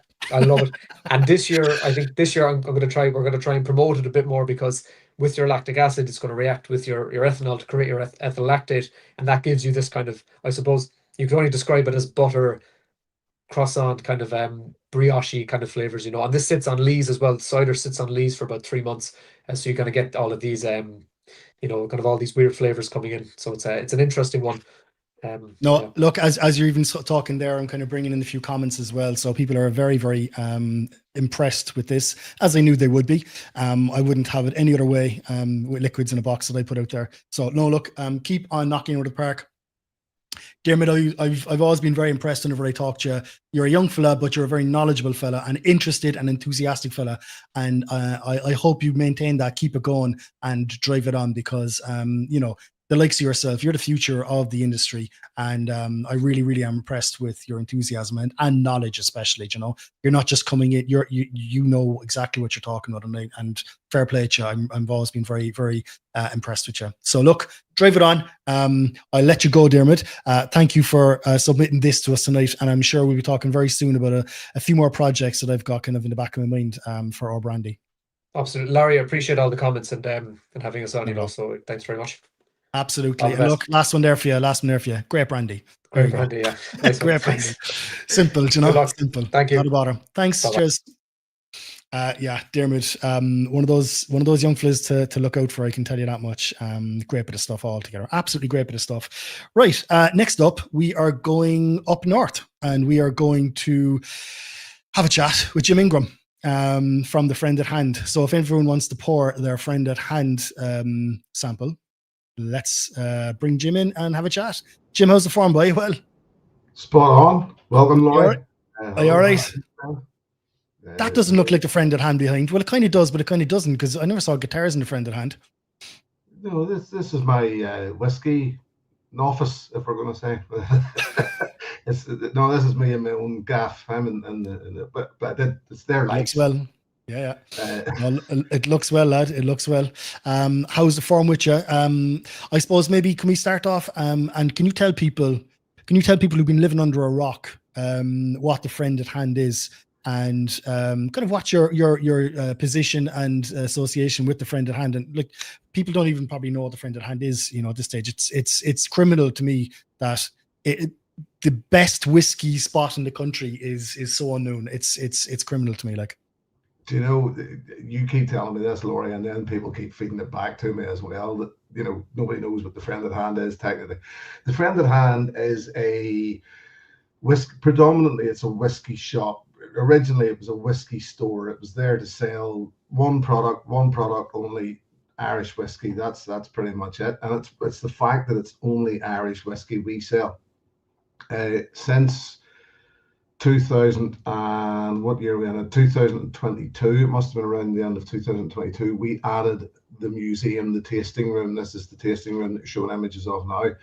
And it's, I mean, yet again, predominantly for one purpose, for the viewing of what I consider the largest collection of Irish whiskey. And I underline on display in Ireland, probably in the world, possibly. I mean, yeah, I don't think it's the largest. I think what it is the most significant, because the bottle that the owner, Willie Jack, has accumulated over decades, I mean, it's significant. It's not significant in size. It's significant in the unicorns and the history that he has retained, you know, because the bottles the old bottles, like most of them are, there's a lot of them, they're just one-offs, you know, and we mightn't have known they actually exist only for they're in the friend at hand on display, you know, or there's a number of them. So you can see a kind of a pattern or a style or a progression of older bottlings, like, you know, and also packaging as well, and advertising. I mean, you can't get away from that, you know, all the kind of distilleryana as well in there, and just the history that he's accumulated under the kind of banner of whiskey is just phenomenal. It blows my mind every time I'm up there. I know I kind of get up there and get all gooey eyed, and, you know, you have to put up with me and all the rest of it, but like, I mean, stop the lights. Do you know what I mean? It's like going to a Ferrari showroom, you know, with like Ferraris from 1870, like, you know what I mean? Like, you know, it's like finding that kind of a thing, you know, it's crazy. You know, I think it's because we see it every day. It's just worked us, you know, and we have to sort of every now and again. It's seeing it. Well, what happens to us? I had a couple of girls in the store yesterday in the museum who were from Massachusetts, and big whiskey heads. They were making their way to Campbelltown to spend the next 3 days in Springbank. Oh, nice. They were in Ireland, going to Scotland. My favorite region. Yeah, and they were standing in the tasting room, just blown away by this place, by the look of it. And I mean, so what we have to do then is start to see it through other people's eyes. Where, you know, it's as much as it's just worked us, we see it every day. I see the dirt. That's what I see. You know, it's not. I don't see the legend anymore, because I see it every day, but I just see the dirt accumulating. You've become complacent, I think is what you're trying to say, Jim. Complacent by. You become spoiled. It's so impressive though. I mean, it's mind-boggling, like, you know, what you guys are surrounded by. I mean, I get that you become complacent, because like, how can you even, like, oh God, it's overwhelming is what it is when you're in there. When you're in there, it's overwhelming. Like you'd have to go there 10 times to kind of just get a grasp on the place. There's so much going on, you know. But listen, I know now we could waffle all bloody night, and we will waffle all night, right? But this drop that you sent down for everyone to share with everyone, I've been blown on about these for a while. These are special. These are a single cask series, private bottling series. From the friend at hand that you cannot buy online, because, you know, you're old school and that's the way it is, and happy days. So you have to call up to the friend at hand, and all of this liquid is Bushmills. It's all Bushmills. It's Bushmills spirit. It's from I always call it the Diageo fire sale. It came from that, you know, what Diageo sold off at the time that they were trading Bushmills off. And the thing about it is that this is 15-year-old Bushmills, fully matured in ex-bourbon cask, bottled at 46% ABV. This is the simple. How much? This is currently £80 a bottle. This is as simple as Bushmills technically ever will get, but you can't buy it from Bushmills, you know. And that's not me putting Bushmills down, because I absolutely bloody love Bushmills spirit. Love Bushmills, love it. So it's to buy it in this form then is just. To me, it's the opportunity to try Bushmills unfettered to a certain extent. Yes, exactly, and that's why I was so happy you chose this one. 15 years cask strength in bourbon barrels, like just untouched, you know, just naked, raw, pure Bushmill spirit, just allowed to sit. No messing around, no overcoating it with anything, you know, just the essential, you know, the quintessential spirit flavor you're getting. And oh my God, like for that price, Jim, like, you know, it's just ridiculous. It's criminal. It's good, and the thing about it is, it's just good whiskey. It's the opportunity.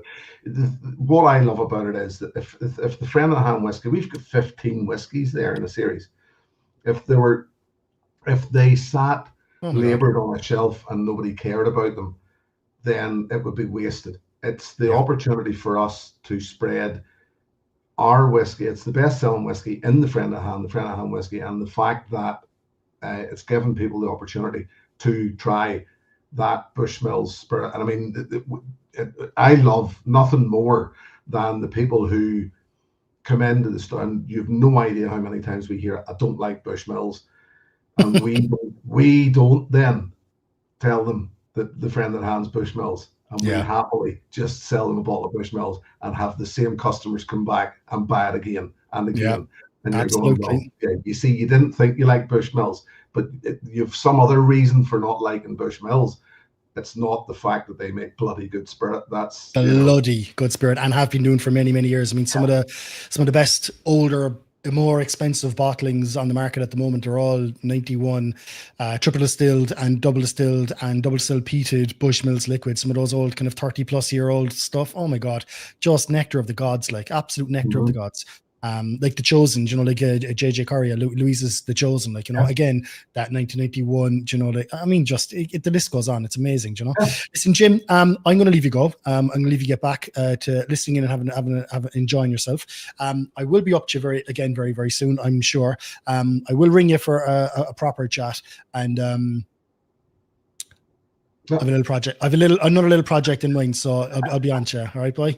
Well, Laurie, Jim, congratulations to you, and can I also just while I'm on say congratulations to Fionnán. It was so nice to start. Yeah, I mean, I started. I'm getting into his thesis, but you would damn near need a doctorate to understand half of all these things. I started reading it this morning myself. Yeah, it's going to take a while, but I'm loving every page of it, to be honest with you. Actually, Jim, tell everyone your YouTube channel as well, where you do whiskey reviews, because I really enjoy them as well. You do it very, very well. The Whiskey Novice. There you go. The Whiskey Novice. So check it out, lads. Not so much Irish whiskey, but what world whiskey. You introduced me to that term, Laurie, and I heard you saying it earlier on. But we're not whiskey enthusiasts. We're flavor enthusiasts. The thing about it is that I know that you, a bit like Ralph, and I know you're a friend of Ralphie's like myself, that we will dot around and you'll dot around in different spirits. Whiskey is still the one for me that I still go back to, but it's just the best, like, vehicle to deliver flavor. But, like, you know, there is so many other really look at the last one, the Or Apple Brandy. Oh my God, it was like bloody amazing, produced locally, like, you know what I mean, just crazy stuff. So listen, Jim, always great to talk to you, buddy, and I'll talk to you very soon again. Okay, thank you for coming on tonight. I much appreciate it. I'm honored. Thank you, lad. Talk to you. Thanks, buddy. Sláinte. Excellent stuff. Nice one. Thank you very much, Jim. Do check out the Whiskey Novice, his YouTube channel as well. He does some really good reviews, and I always discover some really good scotch as well from Jim as well. So without further ado, we'll go on to our next guest. This man needs absolutely no introduction. So without further ado, I'll bring on my buddy, your buddy, Ger Garland. Hello, bud. Sláinte, Laurie. Congratulations Thanks, on buddy. an amazing achievement. Like 200 episodes is just phenomenal. And I remember you talking to me about this, that you were going to get this going. And it was a real, I suppose, indictment of the way that you always follow your passion. Like, you've done it so much and made everything about this, whether it's Cork Whiskey Fest, the Blarney Drinks Festival, like all of these things have come in parallel with the success of Whiskey Chat. So look, it is. to you, Laurie. Thanks very much, buddy. Much appreciated. And it has. You're dead right. Like, Whiskey Chats was the vehicle. You know, it's how I got talking to everyone and built that network that I was able to utilize and you know, I suppose build up a bit of a trust. Sorry, my bloody. I'm looking at my fringe very vainly, and the thing's going all over the place. The podcast has been the vehicle where I can I've made so many friends like yourself, in the industry, and I value, I really, really value it, and you've been a huge fan and supporter of mine as well, over the years. I mean, so many things in the background. I don't think you did say no once, but it wasn't your no. I think it came on the back of the single casks being cut down in Middleton. Remember at that time? Yeah. We did a project that we nearly had there. We nearly had it over the line. It was going to be awesome. And then they said, no more single casks for Redbreast. And I went, oh no. That was a real pity, but look, it's one of those things. What's for you won't pass you by. Like, honestly, I think when I look at the releases that you produced the first year of Cork, Cork Whiskey Fest, and then like the stuff that you had this year, again, people now, people don't need any persuasion that it is definitely something worth putting really good stock towards, because it's so appreciated. And I got two samples in the post. I got 2 samples back in the post this morning for next year, believe it or not. So I'm hot in the heels, and I tried one, and my God, it's amazing. And there's talks of being recast, and I'm like, I don't think it needs to be recast. I think it's actually really, really, really good, as it is, So there's some really good liquid around the industry. You just have to kind of, get your little piggy nose in there into the truffling, and find it in the back of the warehouse. Yeah, and people are going, I think people hear about them and then they find out they're sold out. So they really are very limited. Like, if you get the opportunity, you just got to grab them with both hands and absolutely get those bottles. Yeah. Can I say congratulations, because you made an announcement at the start of the week. I suppose maybe tell anyone who's been living under a rock again, where you have ended up. You've started with a new company, a new career, and I'm really excited for it. Yeah, so I've joined the team at Church of Oak in Ballykelly Mills down in near Monasterevin. Yeah, fantastic, amazing place. And it was my first time visiting it the other week, and I'm absolutely blown away by just the first of all, how it looks. It's really an amazingly designed distillery. The team down there, there's some really great people working there. And it's going to be very exciting what comes out of it in the future. I'm only there a week. Oh, thank you. And I feel, already I feel super excited about it. And it's just amazing to be back.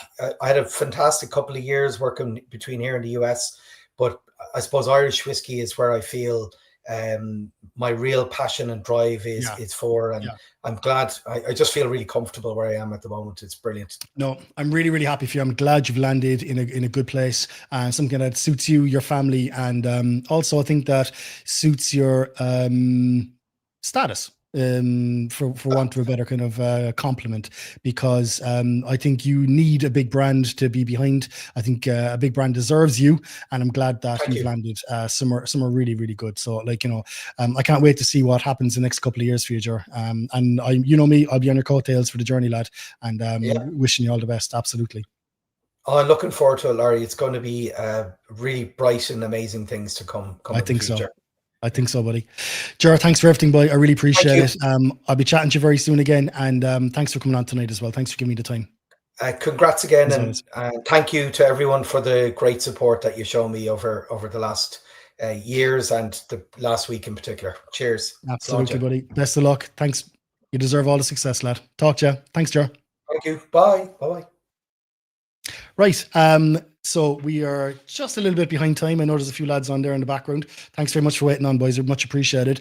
A little bit of admin. So there was 2 people that got these Whiskey Chats beer mats in their boxes. And if they come into the comments there and let me know what was written on them, there's a little prize for you. So there's tickets to Kerry Drinks Festival in the mix here. So if you can come on and let me know what was written on your beer mats, there's 2 of you. There's 2 of you, and if you're not on, you don't win. But check your boxes, lads. Check if there was any of the bear mats. I did see someone put a picture up on Instagram, and the bear mat was there. I spotted it. So I know one person who got the bear mat. So I don't know who has got the second one. So do come into the comments, let me know, and hopefully I'll try and not miss it. And we'll move on to our next guest. So we are going down to the southwest. We're going to one of the founding distilleries of the resurgence of Irish whiskey, I suppose. And we are going to have a chat with one of the industry faces who's always there, Mr. Beardy Dave. Dave Cummins, what's the crack, lad? How's it going? Are you well? How are you, boy? Are you well? Not too bad. Not too bad, no. Were you in the Christie's show today by any chance? No, because I'm No? actually Okay. getting stuff ready to head down to Dingle tomorrow morning. Okay, right, okay. Yeah, I know few there's a lot of big days lads. down in Dingle. There's a the lot of next- lads in Christie's Whiskey Festival. So yeah. Fiek was there for us. So very good. yeah, Very good. I was in a warehouse loading a van for most of the day and sorting stuff. Yeah. The fun stuff. The The fun glam stuff. side of it all. Yeah.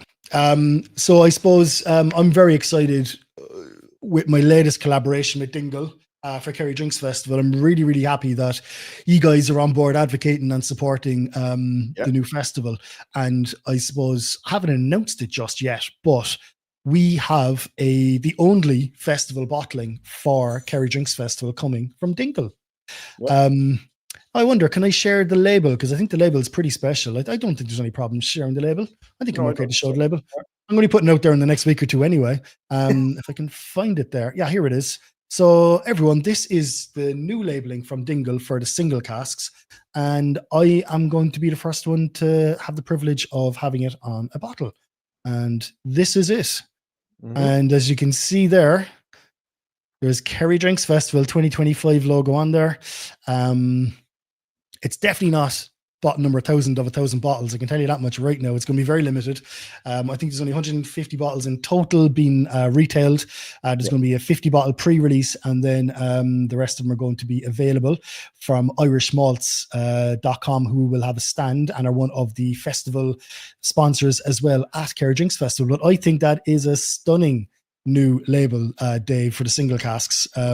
That's a really, really impressive rebrand. So I'm really, really proud to be the first or one of the first to kind of be able to put that to market. That's just a privilege. Yeah, no, it's something like it's something we've been working on for a good while, and the new releases and everything, and then tying in the single cast with it. So I suppose it's just to it's the next chapter of Dingle, pretty much. And it's to carry us on for the next 10, 15, 20 years. Yeah. And just it's great. Like, the team's very solid and a lot of good characters and good crack there. But like, we work hard and we play hard. But we were delighted to get this through. A lot of blind tastings to wrap up the ones that were behind me there. The last 12, 18 months have been hectic, to say the least. And now that they were just released last week, and then the launch on Tuesday down in Dingle, it's going to be a mental couple of weeks ahead. Well, and I suppose those bottles behind you, Dave, just to point out to people, that is the newly rebranded core range labels that's there. So mine's an extension of that, but I'll just bring it up again. Coloring, that's just, and the box is the same color as well. It's bloody amazing. It's great. The colors down along the side of the bottle there on the label on the very just there on the very edge. That's the wrens. That's the 4 different wrens of Dingle Town. Okay. So you got the green and golds, you got Shroudon, you got the K wren, and then you got John Street. So like, it's all to just showcase, or the K wren, and it's all to showcase just our connection with the town and how big the town and how important the town is to us. Yeah. Because from the very get go. All the bars, the restaurants, everybody, the shops, Super Value Centre, the whole lot, they all had our gin and our vodka, and they took our whiskey on, and they've been amazing, absolutely amazing, like, for us. So. Yeah. No, my wife especially loves, like, she will not now drink any other vodka than Dingle vodka. She just refuses. It's just not good enough. It's the one that surprises everybody when they're doing a tour. They're like, vodka, and then they try it, and they're like, oh, I'm not blowing smoke. I'm genuine. If she goes to a bar and it doesn't have Dingle vodka, they're a crap bar. Like, why don't you Dingle bloody vodka? Like, you know what I mean? And then she has to go on the Grey Goose, like, because that's the only kind of thing that's comparable, she feels. But like Dingle vodka, the Dingle gin, obviously, everyone knows the Dingle gin. You kind of started the craze in Ireland, really. But I'm really excited about the festival bottling for Dingle. I think I really found a little dinger. I think I found a doozy there, Well, yourself, myself and Paddy pretty much got onto you pretty fast. And we were like, right, we have to do something here, folks. And Yeah, no, for sure. Yeah. It was in the cards anyway, Dave. It was inevitable, but it was going to happen. Yeah. You just pulled the trigger quicker, that's all. But it was going to Usual happen. case with us, conversations in a pub after a festival, you know. Absolutely, boy. No. No, look, Dave, thanks for coming on tonight. I'm really excited about the Dingle Distillery collaboration with Kerry Drinks Festival. We're working very hard in the background to create an amazing day for people, evening and day for people. Like we're doing that trade expo as well for kind of industry in the afternoon. Yeah. We've got the only masterclass at the festival is you, essentially, you know, or Paddy. Well, You and Paddy, I'll maybe? be Paddy, the blow-in. Paddy doing Hey, come here, he's a local to me, boy. He is doing a masterclass on the race course in Killarney Racecourse between the two sessions, and that's the only one we kind of actually did this year. Just we didn't have enough bandwidth. We want to kind of get the core thing right. But I'm really excited with this new kind of collaboration I have with you guys, you know, because I just find it very easy to work with you, and I know you are kind of passionate like I am, you know. Yeah, we're very we're always kind of game. We do a few different collaborations with different people. We're always game to do something that I suppose ties in with us as well. And like Kerry Drinks Festival, of course, like sure we couldn't say no. Like we were like, the minute I saw it come up, I was like, rang Paddy and I was like, we need to talk to Laurie and Sonia. That's it. Yeah, you know, it was a no-brainer. Yeah, I had the same conversations, you know. I think he met you with the sample for this, didn't he? Yeah, absolutely. Yeah. No, absolutely. Yeah. Oh, Jesus, we never even poured a sample. Oh my God, what is the sample? Oh my God, we're nattering too long. Sorry, lads. Do you want to pour your Dingle sample there? So what is this? Because this came down without a label. I don't even know what this is. I think, hold it up there. No, but there's literally nothing on it. It's the Dingle single pot still, the new one there. Oh, DSPS is on it. Yeah. Okay. Dingle so this is the new core single pot still. So it's excellent. It's 5 to 7 years of age, first and second fill casks. Again, on the side of the label, you'd see the white bit on the side of the label. We're actually giving you a cask breakdown on the side of the label. So it's 59% bourbon, 33% Oloroso, 4% Pedro Jimenez, and then 4% red wine cask. So this is your core single pot still. So we've got core single malt. What age is this now? What age is this? Between 5 and 7. Very good. Excellent. Okay. Core single malt, core single pot still, and a core 10-year-old single malt. These are available all the time now going forward. That's brilliant. And look, it's retail about €60 for the pot still as well. Excellent. And that's available everywhere. Like if the recipe changes, we will put it on the side of the label. Like in a couple of years, like the idea for Paddy and Ian is to keep the flavor profile the same, but let's say they might add in a bit more red wine or a bit more Oloroso, and we'll put the percentage on it because we'd be doing it a couple of 1,000 liters at a time, you know. Yeah. No, that's amazing. So, thank you very much for sharing that with us. I really appreciate it. No worries. It literally only came out, what was it, 2 days ago? Yeah, it only went out to the distributors 2 days ago. Yeah. So it's literally it's available. Shelves. Yeah, it's only starting to hit shelves now.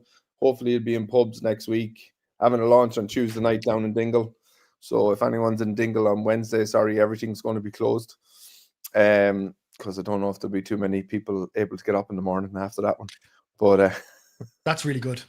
That's really good. Fair play. No, that's really. It took us about 8 blind tastings to get it and the 10 down to what we wanted.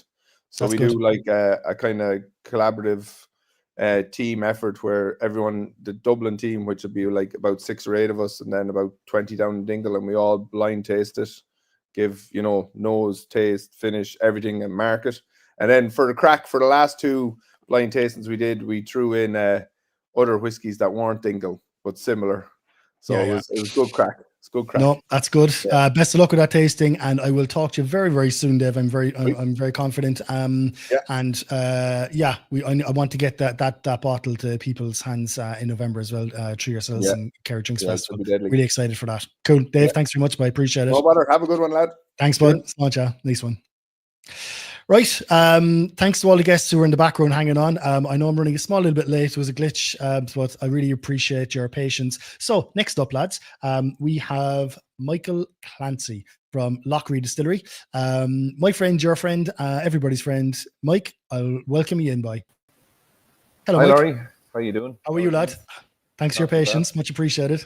No problem at all. And congratulations to you. And to you and to Sonia and to Dan and Paul and JP and the lads behind you Fair play. who Thanks. keep you going.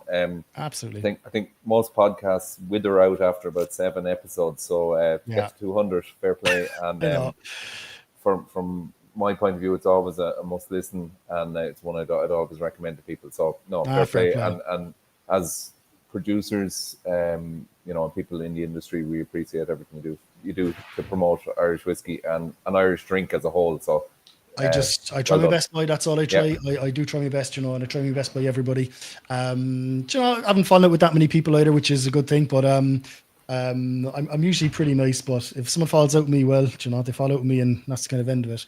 But you for sure are someone who I've always enjoyed meeting up with, having a chat with. We always kind of have a good old natter whenever we meet up at different events and all the rest of it. And I'm going to lead again by paying you the biggest compliment that I think I can pay you, and is that I always say this to everybody, that I think that you are one of the best blenders in the country. I think, your instinct for releasing whiskey in the right mixture, in the right time, in the right casking is second to none. And I really, really I can't for the life of me call a bad Lochrie the Bridge release. I mean, it doesn't exist to me, do you know what I mean? I've yet to try a bad one, do you know what I mean? And that, I suppose, is a testament to what you and the rest of the team are doing, So I really, really respect what you're doing above in Lochrie, and I've always tried to support you as much as I can, But listen, instead of us waffling on here now, like I did with Dave, and forget about it, let's pour a drop, and let's get a drop into people's lips, all right? Absolutely. So what we're going to pour today now is one of your blends, and I'll let you tell people about it. Absolutely. So this is Bart's XP, and for many of you will know our original Bart's. So this is the extra peated version of Bart's. So Bart's is a 5-part blend, 5 different components. So grain, pot still, malt finished in rye, malt finished in Oloroso, and peated malt. So that was the original.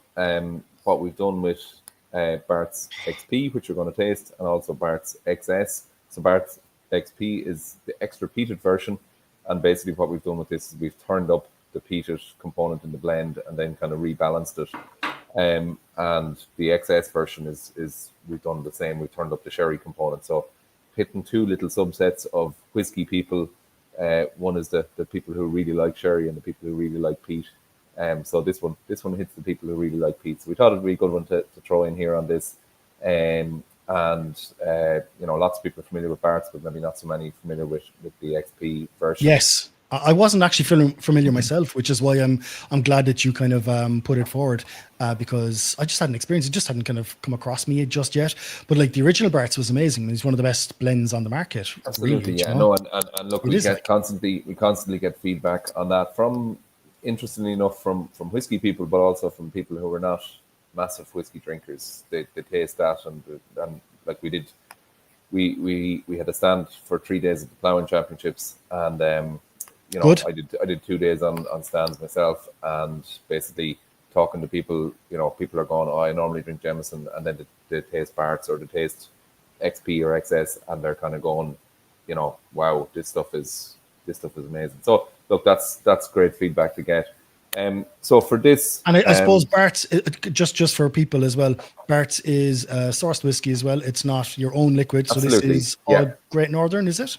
This is all Great Northern, yeah. So so any of the liquid that we have on sale is not distilled in Lochrie, and we're very open about that and very transparent about that, and that's how we roll. And yeah, so this is Great Northern. The original Bart's, we went up to G&D. We worked with the late Brian Watts, who was a master at his craft, and put together the original Bart's. And the whole idea of these is that these are whiskies that we can produce in any volume and sell anywhere in the world, and allow us to ultimately to build our drinks business, which a distillery is one part of a drinks business. The actual selling the liquid is the most important part probably, and putting the delicious liquid in people's lips is the your whole raison d'etre, I suppose. So anyway, with this with this one we turned up the peat, and there's shares kind of similar DNA with the original Barts and with the XS. The whole idea is these are blends. They start off with grain. We've a decent amount of pot still in there, because to me, pot still, it differentiates an Irish, a good quality Irish blend from any international blend. So anyone who's producing an Irish whiskey blend with decent amount of pot still in it, you will stand up against anything in the world and have an extra weapon in your armory, because there's people now should be listening now to Mr. Master Blender Michael Clancy's advice here, because it's good advice. I don't use the word Master Blender or any of those. I'm not precious about only those, kidding. but no, to me, pot still just adds a whole extra dimension of texture to whiskey, and you just really don't get that in even the best quality Scottish blends or other international blends. You just don't get that. So pot still really just adds an extra bit of oomph. For sure. Yeah. So with this, anyway, this tasting on this, interested to know what people see. I'm not following the comments here, but I'll look at them afterwards. But for me, there's it's not the most peated whiskey, and it's not intended to be. It's a blend. It's a well balanced blend, but it's got it's veering off towards peatedness. But for me, there's lovely kind of earthiness and kind of campfire smoke to it. But there's still a lot of fruit there. So there's ripe apples. Absolutely. And it's a great example. kind of ripe apples. And then when you taste it, there's lovely barbecue sauce on the palate. Mm. There's a good comment there for you, Mike. This is my new favorite peated blend from Philip Nunes. Great. Yeah. That's great. So this is hitting home with people. Tina is saying it's pancakes with bacon. There you go. Yeah. And I see that. I get that. Yeah. I love these kind of comments, and I always say to people when I'm talking to people, there's generally no wrong answers when people are giving their tasting notes, because everyone's palate is slightly different. Yes. But they're all tend to be along the same. If you put them on a chart or something, they're all in the same kind of area generally. So fair play. Yeah, the other thing with this is, and it's common across all three of the Bart's releases, there's lovely oiliness in the mouth with this.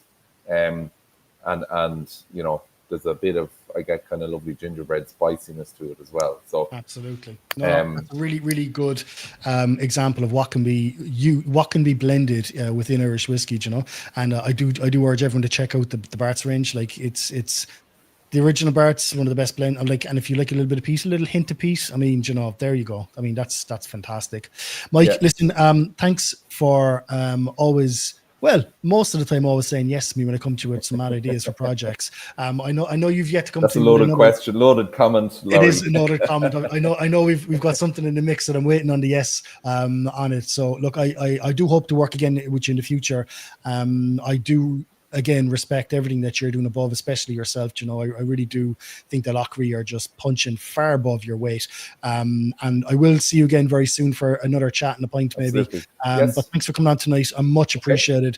And thanks for always supporting me as well, Mike. Much appreciated. Yeah, no problem at all. And just to very quick mention, a couple of new releases in the Bridge series coming up. Brilliant. As well. We have a new one just out called Blarney, which is Beardy Dave might know where Blarney is. He might have been driving his car up to do a bit of romancing or something there up near there. It's a lovely spot on the shores of Lochry. This is it's our first single pot still that we've done under our own thing in the Bridge series, and this is a 7-year-old G&D pot still, bourbon cast all the way. So it's a lovely. That sounds drop. like that sounds like it's in my wheelhouse. Yes. Mike, thank you very much appreciated, buddy, and I will talk to you very, very soon again. Okay, sound Laurie. Thanks a million. Thanks for coming on tonight. Cheers, Mike. Thanks. Bye.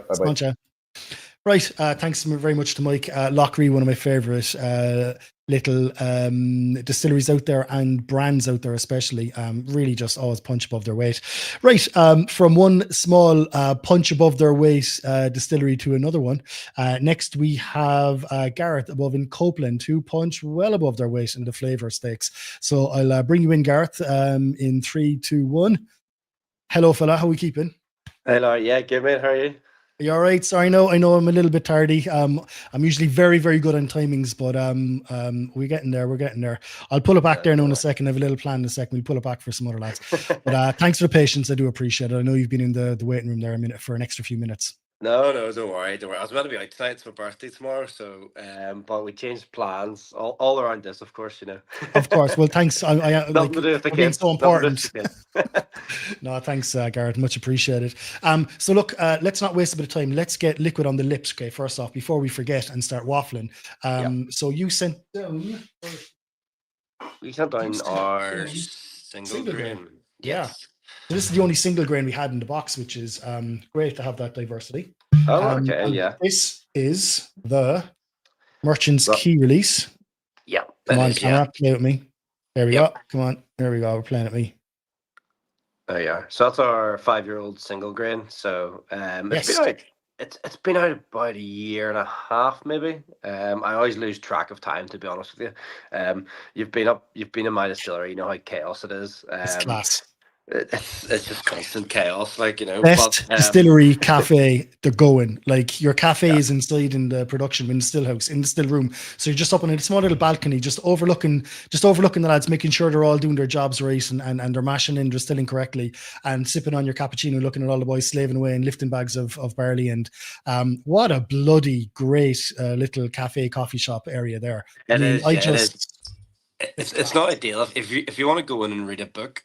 You know, and sit for 2 hours, it's probably not the best place, because you'll get, 1 second you'll have a forklift going off, and the next you'll be. No one's going to a distillery cafe to read a book. They're going there to nose and see what you're doing and see the whole process. And that's what we have. Yeah, we have had a few comments before. Like, I want to say probably 99.5% have been positive, but we've had the few that said, can you just stop for a second so I can have a conversation?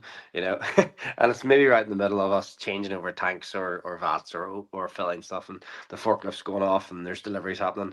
So yeah, you're right in the mix of it, but it's a fantastic place. So it is a fantastic place. I think I have a few photographs here. Did I pull up a few photographs? I think I did. Oh, I did.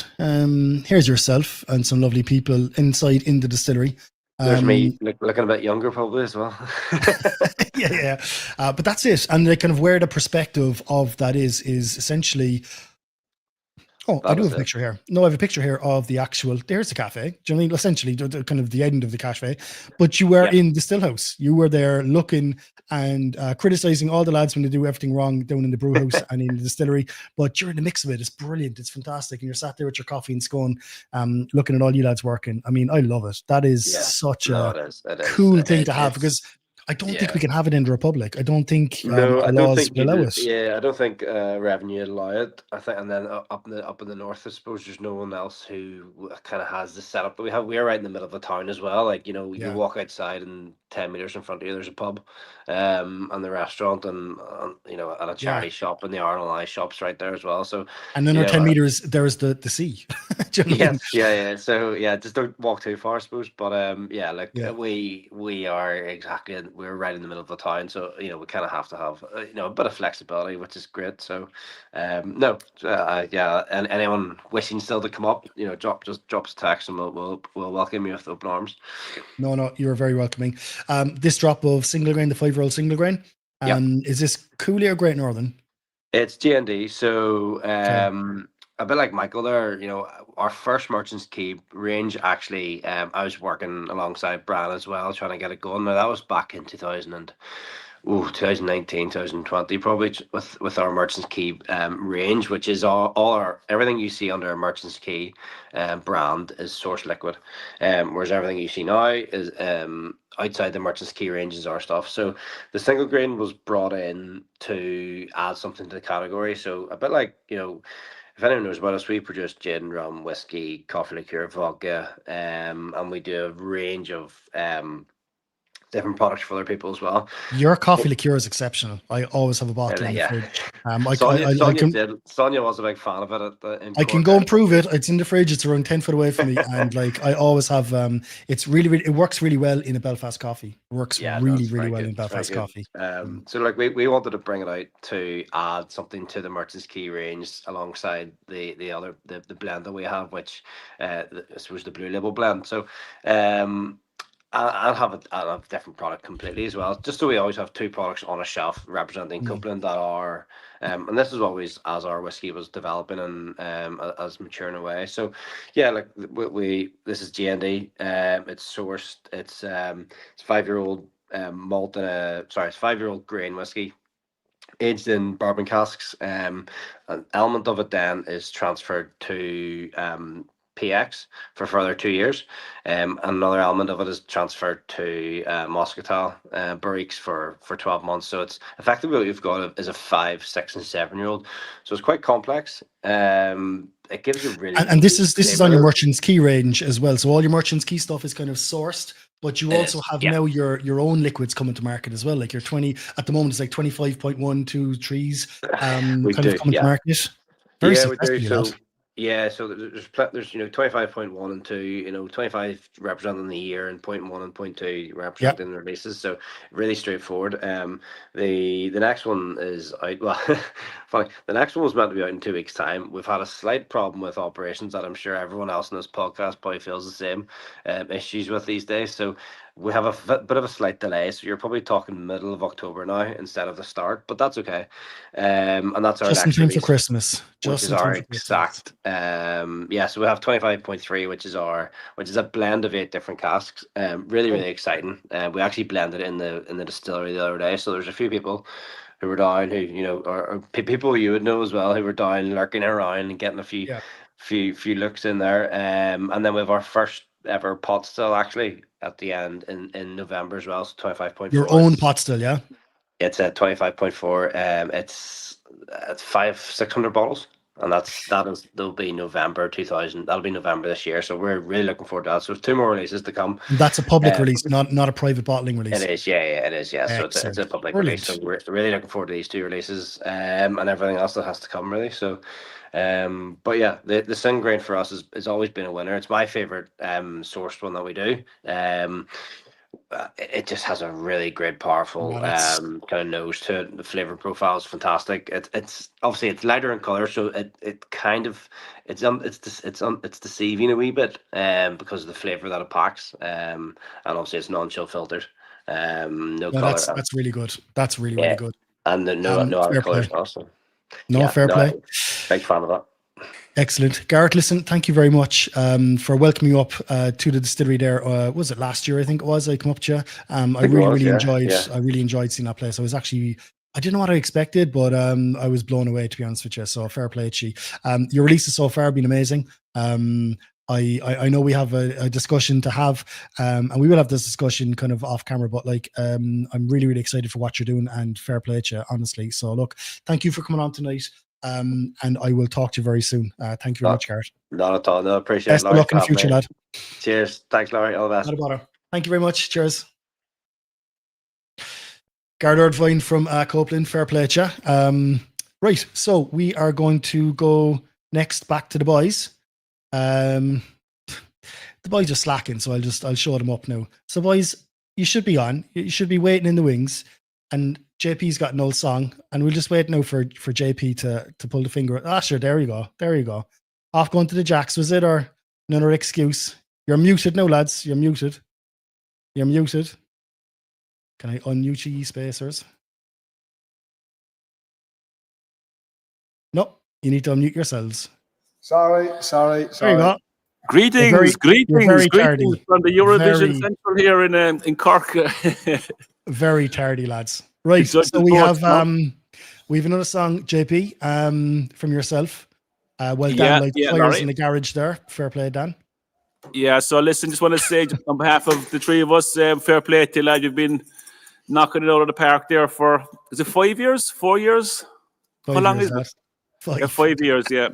And I remember actually before you released your first one, it was with Ger Buckley, and you were telling me like you were nervous, and then COVID hit, wasn't it, or something like that? I had the first podcast in the bag for 2 months before, and I was just sitting on it. I wasn't confident to release it. Yeah, and but then like, I said, right, let's do it. Let's do it on Paddy's Day, you were kind of rocking up a microphone saying, I don't know what I'm doing, but like, you didn't know it at the time, and even now, like, you've kind of grown into, like, you have a good passion and interest for it, and Thanks, mate. that's why it's like 200 episodes kind of strong. So Fair play, Fair play, boy. Yeah. It's all due to me buddies behind me, boy. I couldn't do it without all the people on this podcast, honestly. Like, you know what I mean? And a good wife as well, Sonia. And a brilliant Hi, wife, Sonia. God bless us. And he's in Galway at Bingo Loco, so she's only tuning in and out, like, you know. Is she? She's Okay, dragged to Bingo okay. Loco, yeah. So JP, we've got an old tune. What have we got? We have a tune. So it's about your favorite thing that you mention probably once a week, poaching. It's called the Rare Old Mountain Dew. Yeah. Yes, we're calling it poaching here now after you because like Can I say the only word? It's poteen. Poteen, no. Well, poteen is this? Fair play to the Galway lad there. Sat next to you. Galway boys, yeah. Yeah, the Galway boys. I think I'm a poaching. I used to be a poaching man, but it's poaching now. So. Poaching, it is poaching, Yeah. and that's Michael O'Boyle's fault above in Boylock. Yeah. I think he inspired us all really. So that's the pronunciation, you know. It's called the Rare Old Mountain Dew, and it's about the moonshine like the Mountain Dew. So I'm going to give it a bash now with some assistance from my bandmates. So. Oh, let the grasses grow and the waters flow in a free and easy way. But give me enough of the rare old stuff that's made near Galway Bay. Come, gougers all from Donegal, Sligo and Leitrim too. And we'll give 'em the slip and we'll take a sip of the rare old Mountain Dew. Skiddly idle idle lum, skiddly idle idle lum, skiddly o down diddly down day. Skiddly idle idle lum, skiddly idle idle lum, skiddly o down diddly down day. There's a neat little still at the foot of the hill. The smoke curls up to the sky. By the whiff and the smell you can plainly tell there's poaching boys nearby. We'll wave the bills till the perfume rare that betwixt both me and you. And home we'll roll and we'll drink a bowl of the rare old Mountain Dew. Skilly idle idle lum, skilly idle idle lum, skilly o diddly down day. Skilly idle idle lum, skilly idle idle lum, skilly o diddly down day. We're learned men with use the pen, been written high. Their sweet poaching from Ireland bring, it's made from wheat and rye. Go away with your pills, it'll cure all ills. We're the Gill Christian or Jew. Take off your coat and grease your throat with the bucket full of Mountain Dew. Diddly idle idle lum, diddly idle idle lum, yo dow diddly dow day. Diddly idle idle lum, diddly idle idle lum, diddly o dow diddly o day. Diddly idle idle lum, diddly idle idle lum, diddly o dow diddly o day. Diddly idle idle lum, diddly idle idle lum, diddly o dow diddly o day. On the boys. That's it, Larry. Thank you very much. That was amazing. Yeah. You never let us down, lad. You never let us down. That's amazing. So that's it. We're spent now, and Dan's going for a rest because, like, he's been practicing that triangle there for a good. Well, he did a few laps anyway, so he's probably out of breath. Like, you know what I mean? There's a classroom in Ireland missing all their instruments. Senior infants. Yeah. I'm surprised you didn't pull out a recorder. Like, you know what I mean? Yeah. It's, no, we're singing out with that. And it's hard to believe now, but like we are months practicing this, so I'm glad all the practice paid off, guys. It really is. Someone really appreciated the stagecraft as well. So fair play. Yeah. Dan was killing it in the background. Right. Sorry. There's an award for Dan here, like, so you know. Absolute record holder there. I couldn't give him 2 awards in the same night. Do you know what I mean? I couldn't give him 2 awards. That's fair. Yeah. That's fair. Anyway, that's it, Laurie. Thank you very much, buddy. Much appreciated. No problem, I'll get Dan and Paul in there because we've got get the serious jacket on. Get the proper jacket on. Hey. Thanks, JP. Much appreciated, buddy. Thanks, lad. So we have an announcement, I suppose. The lads have an announcement to make. Everyone has the frosted little sample in their box. And they also got this card. that had this on the back, this lovely new branding, and also what was in, come on camera, work at me here. No, doesn't want to focus. Focus, you fuck. For God's sake. Anyway, so it has the, Oh, there we go, yeah, we nearly had it. We nearly had it. But it has a card with the sample on it. So lads, what are you going to tell us? I'll leave Dan talk there now. So, right, so we're semi-soft launch of Dram of the Month. What is Dram of the Month? Oh, Dram of the Month. So, if anyone remembers, about 7 or 8 years ago, I kind of did a Dram of the Month whiskey subscription, but we've relaunched it and put rockets on it, essentially. Yeah, we've relaunched Dram of the Month with steroids. So Dan, as everyone that follows Dan would know, that he's Dram of the Month all along, forever. But Dram of the Month, we took that name, and we're basically legitimate company now as dramofthemonth.ie. So, and what is, it's a subscription tasting box, so that's going to be released monthly that people can sign up to? What we're doing is it's a monthly subscription service. So what we're going to do is we're going to do 4 whiskies, 4 drams a month. We're going to do Irish whiskey. Is it going to be all whiskies? So no. So it's going to be an Irish whiskey. It's going to be a Scotch whiskey. It's going to be a world whiskey. It's going to be a non-whiskey spirit. Okay. And so I suppose, to cut across you, I suppose the motto for the whole basis of this was flavor discovery.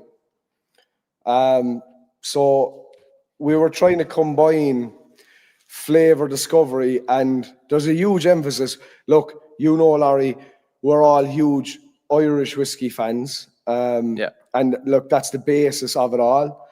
But I suppose there's some certain things that we have visited, we've traveled to, and it you know, opened up our imagination to a different world, let's say Scotch. So like we all visited Islay, you know, there's independent bottlers. So myself, Dan, yourself, JP, Aidan, we would have all been expected to be learned whiskey advocates.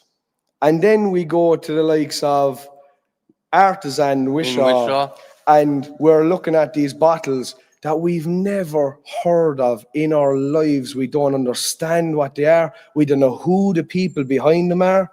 Like, we're very lucky where we could pick up the phone to 90% of distillers in Ireland, and we have a personal relationship to. But I suppose the flavour discovery side of things would be, when we went to Wishaw, we were nobodies. We didn't have a clue who this was. We didn't have a clue who that was. So we're looking for combining that whole box together: an Irish, a Scotch, a world whiskey, and then a special spirit, I suppose. That's someone, and we have mad notions for the spirits. So yeah, like someone that wouldn't have tasted something from Mexico or, you know, Papua New Guinea. Honestly, we want to put weird and wonderful flavor profiles on people's palates, essentially. I think you should have that smoky African whiskey that we had a couple of years ago. That's on guard. Unjaba, it's on the list. Unjaba, like, you know, is it peated with elephant dung? Elephant dung, peated with elephant dung, yeah. You know, and it was distilled with millet. Yeah, you know, something that someone would never think of. You know, so that combined in a monthly subscription box. Like, essentially what we're doing is stuff that we would buy. So like we're not trying to flog something that's not in our own interest. Like, we want to flog. Well, not flog. That sounds horrible. You know what I mean? But you're going to educate yourselves and bring people along on your journey with you, I suppose. Exactly. You know, and you're going to flavor discovery journey. If we wouldn't drink it, it's of no real interest to us as such. And I suppose myself and Dan for the last year and a bit have been going down rabbit holes and taking spirits from across the world and going, what do you think of that? Well, that's so amazing. Or that's absolute, and there has been absolute dirt, like, you know, Gee. So the presentation that you kind of gave in the box here, that's going to be the presentation going forward in the tasting box, is it? And then the description card as well? So that bottle that everyone has tonight would be our basic monthly subscription bottle. And look, you can see Boatyard Distillery is tonight, and we have to, like, the reason we picked Boatyard for the Creator Batch 1 tonight was our link, or I suppose our motto again is flavor discovery. And it's a huge, I suppose it's a huge turning point for us, especially because, what was it, 3 years ago?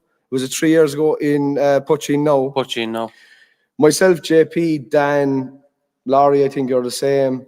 We all tasted this from Michael O'Boyle, and we said, "Oh my God!" Like, you know, one of the best spirits I've ever one tasted. of the best clear spirits we've ever tasted. I think that's gotten better in the bottle. I think that's after bottle aging very well. That's better than I remember. I think that's after bottle aging very well, lads. Like, that poachine is probably one of the best poachines ever released ever. It is the best poachine ever produced. Ever produced. It's just it's amazing. Look, there's Balkans as well, and there's a few like special. I suppose where it comes for the Creator Batch 1, where it comes from us, I have a vivid memory of leaving Puccino with Dan and JP, and we're walking across Dublin, right? So we're coming out of Puccino, and we graciously got an extra little drop of Creator Batch 1 in a glass as we're leaving, and we're walking to the Palace Bar, right? And as we're walking to the Palace Bar, here we are, walking along Dublin, taking sips of this spirit that we didn't know much about.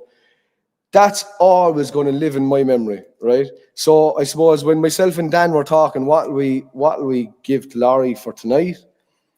Flavor discovery being the tagline and the motto of Dram of the Month and the basis of Dram of the Month. We both said Creator Batch 1. It was a great choice, lads. It was a great choice. Like, we want to put interesting flavor profiles on people's palates. Essentially, is what we want to do. When is your first box being launched, boys? It's going to be January, we think. January, okay. Have you got a price point, or have you got any kind of other logistics? I suppose I know it's a soft launch now tonight, but have you got any other kind of information? I suppose to kind of tell people and entice them? Price point that we can 100% say tonight. We won't nail it to the math, but it'll be €40 ish. You know what I mean? And it's going to be a monthly subscription, obviously, yeah. And it's and have you got restrictions on postage? Like, are you looking at Ireland, UK, Europe first, or like what kind of? We could do Ireland, we could do UK, we could do the rest of Europe.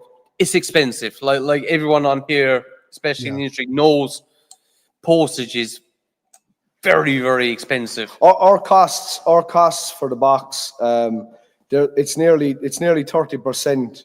For postage. One of my boxes that went to Norway cost €47 to post. Yeah. Exactly. So you know yourself. It's gone nuts. So that's a huge kind of hurdle for any small business, I suppose. And especially when we're doing a kind of a low value product. Yeah. Postage is a massive percent to that, which is a hurdle, but it is what it is. So what we have to look, I may as well say it now. Our retailer, and we have to thank him as well, is John Fleming and Carrie O'Clarney. So we're a wholesaler as a company. John is our retailer, and John's worked with us, amazingly. John has been massively enthusiastic about the start, fantastic. And we couldn't do without him. So big hat to John. Lads, it's great that some of my buddies are kind of finding niches within the industry as well to kind of fill. I wish you all the best. I'll obviously be there kind of in the background, wishing you all the best and helping you in any way I can. Can't wait to see this hit people's doorsteps next January, and really excited for it, lads. So look, thanks for sharing this with us. Thanks for having us on, Laurie, as well. Not at all.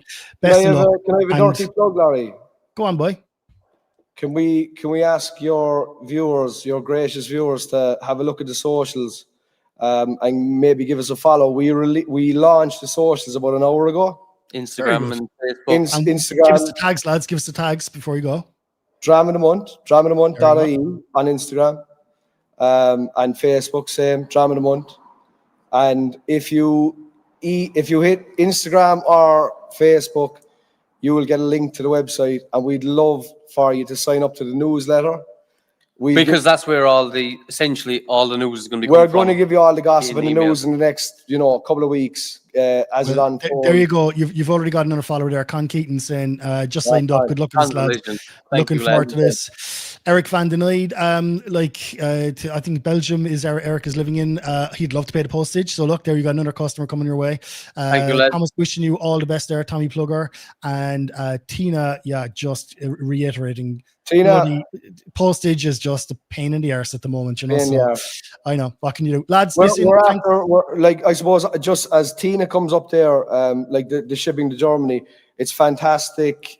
I suppose that we can ship to Germany. It's an extra little bit, but we're going to work as hard as we can to try and break it down. So look, absolutely, and look, you got John Fleming there helping in the background as well, So a good head and shoulders and a good understanding of the business as well, So boys, thanks very much for everything you've done for me over the years. I really do appreciate it. All the garden chats, all the festival stuff, just everything, for your friendship. Appreciate it. So I wish you all the best, and thanks for sharing this drop of Boileau as well. Batch one, what a drop! What a drop! Isn't it a drop? Isn't it a drop? After JP's Mountain Dew, I thought it was the most appropriate bloody drop to put in there. So lads, look, I'll leave you go. Thanks very much. Enjoy the rest of your night, and I'll chat to you soon, guys. I'm sure I'll be texting you afterwards or whatever. Go on, I'll talk to you later on. Thanks, boys. On the ball. Nice one. Look, best of luck to the boys on the new venture. Another little whiskey business about to hit your doorsteps. Dram of the month. Look out for it. Sign up to the socials, and best of luck to the boys. Right. Next we are going to go to Peter Cooney from Boann Distillery. And thanks for your patience, Peter. And you're most welcome in. How are we keeping, boy? You well? Good, Larry. Good to be here. Good stuff. Thanks for your patience. I know you're a little bit later. I'm usually very on time, but we had a few little things earlier on. I was there it was a little bit glitchy, but it cleared up nicely. It cleared up nicely. It did. We pulled it out in the bag in the end. Thank you very much for coming on tonight. I really appreciate it. I suppose before we do anything now, because I'm going to forget, I'm going to start waffling with you. We're going to pour a drop of the sample. Excellent. So if lads can pour the Boann sample. I haven't even tried this yet. Sorry, I have tried this yet. What are we saying? I know what this is. Larry, you're the reason there's like 25% of the cask is missing. This is my favorite cask in your distillery. This is an amazing drop. Of a backstory. Yeah. Yeah, and I wanted, like, when I asked you, I really didn't think you'd give it to me. But so thank you very much. I wanted to share this with people and show what you have, even, more of the amazing liquids that you have in the bag, I'm so happy that the podcast is aligned to Boann, because I love what you do. I love your passion. I love all the lads' passion. I suppose I deal with you the most within the distillery. You're my kind of go-to guy there. And you're very hard to get hold of because you're so busy. You're so at it. And it's great to see in the industry people like yourself. I love finding, because you're kind of, on my wavelength, just passionate and interested and a go-getter, and the stuff that you're doing is fantastic. This is a showcase of potentially what's coming out in the future, Do you want to tell everyone what's in their glass? Well, I'd say it is and it isn't, because it's smoky, and we don't do smoky whiskies that often. This is cask 11. It was distilled on the 21st of February 2020, so it's exactly 5 years and 7 months old. That's special. Yeah. And it was filled into a 200-liter ex-bourbon cask, ex-Islay cask from the Freud. And I was just doing a little bit of digging, because these are some of the first casks we ever bought. So obviously it was a bourbon first, so 3 or 4 years. Then it went to Islay, and it was in the Freud for 19 years. Oh, that long? Then it came to Boann, and it's been here for 5.7 years. So effectively, it's a third fill. Or third fill American oak. Yeah. And I know you're always singing and dancing about your second fills, but you have a smoky third fill here. Yeah. But PPMs fixes a lot of issues with things, it just gives a lovely, nice little kind of warm hug to liquids, it really does. Yeah, it's lovely. The mash we commissioned on 50-50, so 50 malted barley, 50 unmalted barley. And we did that for about a year, and then after that we went a bit crazy. Fiona knocked on our door and kind of gave us notions, as you know. But this is some of our first spirit. You know, it's cask 11. Am I right in saying this is like first day's spirit? Well, it was. So we did our first distillation on the 21st of December. This was filled on the 21st of February. So after we did our first distillation, we actually had a little bit of a shutdown and we were just tinkering with things. Okay. And then this is the first cask when we got back up and running again. Gotcha. Okay. Right. Yeah. I wish it was a soft cask. It kind of is. It's nearly an equinox cask. Sure, the equinox is tomorrow. You know yourself. Yes, absolutely. Are you doing something in distillery for that? No, we're not. More so the summer, winter solstice. Okay. I suppose eventually we'll start doing equinox parties and all that. You know I've no doubt you will. You definitely will. You're mad. You're mad enough to. Yeah. This cast to me really stood out every time I've been up there. I'm being kind of shown around and given the golden tour. Essentially, you guys always look after me very well. This cask really stood out to me. And like, you have amazing stuff, and this one just to me is a little dinger. It's just a little dinger. Just a hint of peace, you know, 50-50 mash bill, very simple mash bill, but the cask just makes this sing, I think. You know what I mean? It really, really does. I was only up in your place. Cask strength. Yeah. You could bring that down, and I guarantee if you add a bit of water to that, it gets better. I know because I've tried it. It gets better with a bit of water. You sent it out at, what was it, 50... No, 61.2, sorry. Yeah, add a bit of water to that, lads. Bring that down to 50 and that thing will shine. The peat just becomes far more pronounced. What kind of projects have you got going on at the moment, Peter? What are people looking forward to? I know because you've so much like in your portfolio, but like what's kind of next on the to be released list, I suppose? Yeah, so we're busy. So obviously last summer solstice, we released our 3 Boann pot stills. Since then, we've kind of been focusing on some fella knocked on our door and wanted a single cask for a festival. So, which is kind of the story for this cask, because it was a Cork Whiskey Fest, and you came into our boardroom and sat down and you said, "I'd love to have this cask 11," and I was like, "Jesus, Larry, I don't know. It's you know, it's one of our founding casks. I don't think we can give it away." And we talked about it long and hard. And then you came back with a few other ones, and in the end, I ended up giving you one of the mysterious triplets, the palo cortado eggs, which was phenomenal, absolutely phenomenal. I think it's one of the releases of the year. I know my name's attached to it, and like, you know, I'm claiming a teeny little bit of credit on a little bit of bias, a little bit, but like, I genuinely think that's probably the best pot still released this year. By a country mile. I mean, nothing even comes close in my estimation, you know. Like just what you were able to achieve in such a small time with those small casks, and like we should say they're so unique, like these egg-shaped palo cortado casks, to increase the breakup of the flour, the kind of the bacterial kind of coating on top.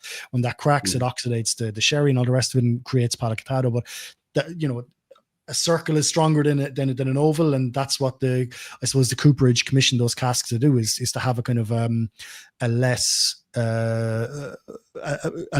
less strong floral crust, we'll say, you know, so it would actually break.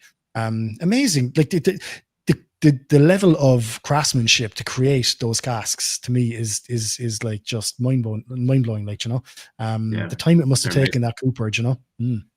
I've been trying to source eggs for a long time. I'm constantly saying to the lads here, listen, make me some big eggs, make me a 2,000 litre egg. Like very this. hard to do. This is a follow-on. So this was a gift from Rodriguez, who gave me the original eggs. And yeah, it's about a 550 litre Oloroso egg. And we filled it looks like I've stretched. It looks like I've stretched that picture, but I haven't. That's actually the shape. That is the shape. Yeah. No, it's deadly looking. Yeah, sure. You were only up last weekend, wasn't it? 2 weeks ago. Yeah. What did you think of the liquid? It's only 3 years old. 3 years old and a bit, but like, yeah, stunning. Fantastic. I mean, like, look, you know, in my mind, I'm a little bit biased, but like, you don't put many feet wrong, like, you know. And look, if you do put feet wrong, I'm very honest. I'll bloody tell you. But you don't put many feet wrong in my estimation. Thanks for that. You know, like, and it's why I'm so happy that, you know, you're kind of aligned with the podcast. I can stand proudly, you know, behind and say Boann are an amazing distillery, just like I can with Cologne, you know. Cool. You really are leading the pack up there. Top 5 distilleries in my estimation in the country, you know. There's a few of you just killing it, and you're one of them for sure, like head and shoulders. Appreciate that. Going back to your question, what are we up to? So single casks. So you broke the back with the single casks. We had to rush it through. Since then, we've done multiple single casks, and we recently launched the Friends of Irish Whiskey and the Friends of Brutal Attic. And now we're working. Yeah, they were amazing. They were like spectacular. One was a Palo Cortado, so a second fill Palo Cortado, then an Amontillado Solera, then an Oloroso, which is the oldest whiskey we've ever bottled, and the other one was a Tawny Port. And now I'm kind of behind the scenes working on some single casks for the Celtic Whiskey Shop, which will be hitting the shelves soon. So that's going to be very interesting. So we're doing something very special there. Exclusives for them, is it? Pardon? Exclusives for Celtic. Yes. Excellent. Okay. Yeah. So they have a whiskey show coming on in November, I think. So that will be the first one, and then 2 more to follow. And besides that, so we're concentrating on the single casks. Next year, we hope to do another core release of Boann. So we're tasting all the time, and obviously we're working on our winter solstice cask. That's a big laborious process. Like we've started that like 3 weeks ago, and we will taste. You put huge effort into that. Fair play to you, like, you know, you do, like. Yeah. Some great tasting. It's good stuff. Yeah, we've loads of fun. We did a big Madeira tasting on Friday. So Marco went over, one of our distillers, our Italian distiller, went to the island of Madeira with his girlfriend, and, you know, said, "Here, listen, can I go and meet Justinos?" So I hooked up a meeting with Justinos, and they looked after him like amazingly. So, and they sent us back loads, probably 6 different bottles for us to do a masterclass on Madeira. So we did that on Friday, and Marco, yeah, it was fantastic. And then a few months ago, we did a masterclass in Marsala. So it's a fun place to be. And as you know, we kind of have an open policy of trying everything and seeing what's moving. Yes.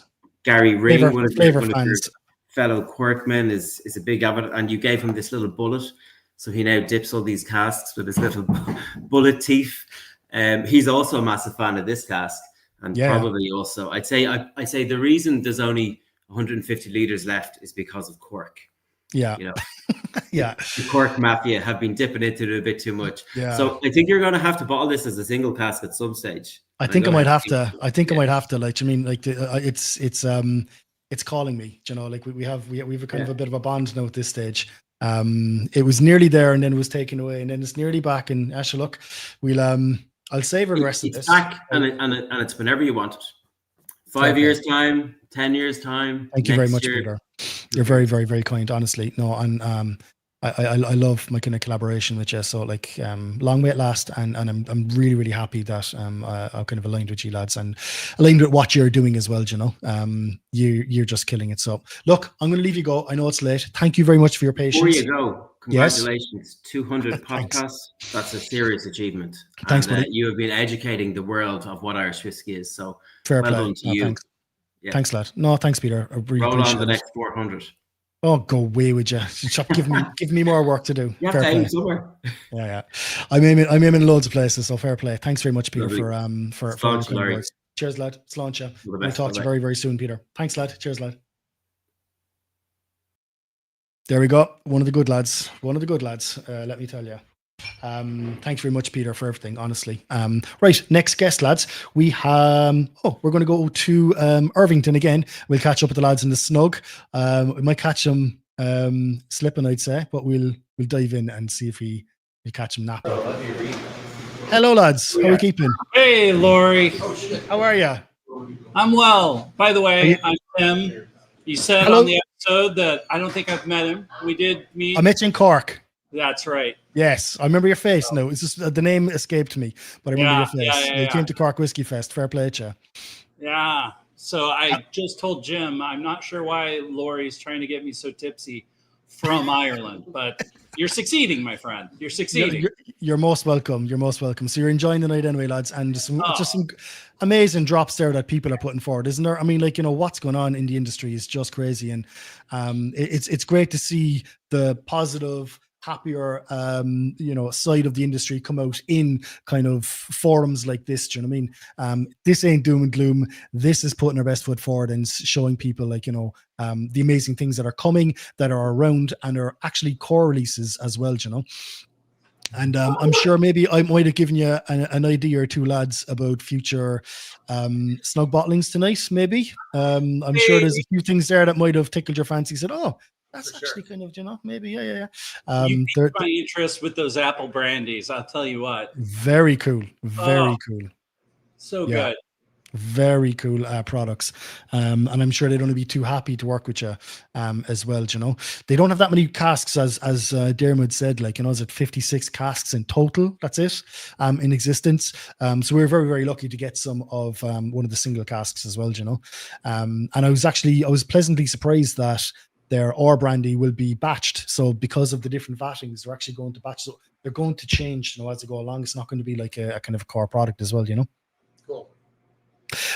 Jim, will you do me a favor and tell everyone about Snugfest, Snug Whiskey Fest, please? Sure. May 15th through 17th, 2026. We want to bring the brands here to Irvington. Yeah, We're absolutely. 3-day Irish spirits celebration. We're going to introduce the industry and the consumers to Irish spirits here in India. Yeah. And Tim is showing your lovely t-shirts. I have one myself, your Snug Whiskey Fest t-shirts that I wear quite regularly and proudly around the place. That's pretty cool. But people think, oh, that's a whiskey festival in America. There's direct flights, lads. There's direct flights from Dublin to Minneapolis, and not that expensive either. I was very, very surprised when I was going to do a bit of research. I won't make it myself because my small fella is doing his leaving cert next year, which has to take priority. But you can nearly be guaranteed I'll be showing a face the year after for sure with bells on.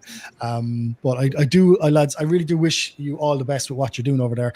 I'm glad you kind of tuned in tonight. I'm glad that I was able to get you involved in some fashion. And I love what you guys are doing. Jim, you're the best, and I cannot wait to share another pint of the black stuff and a wee drop of you back in Ireland as well, buddy. Indeed. See you in November. Absolutely, kid. Not a bother. Boys, sláinte. We'll talk to you later. Thanks, lads, for tuning in. Much appreciated, honestly. Thank you. See you later, lads. Okay, so next up we have, is he here? Is he not? He is. Michael, how's it going, lad?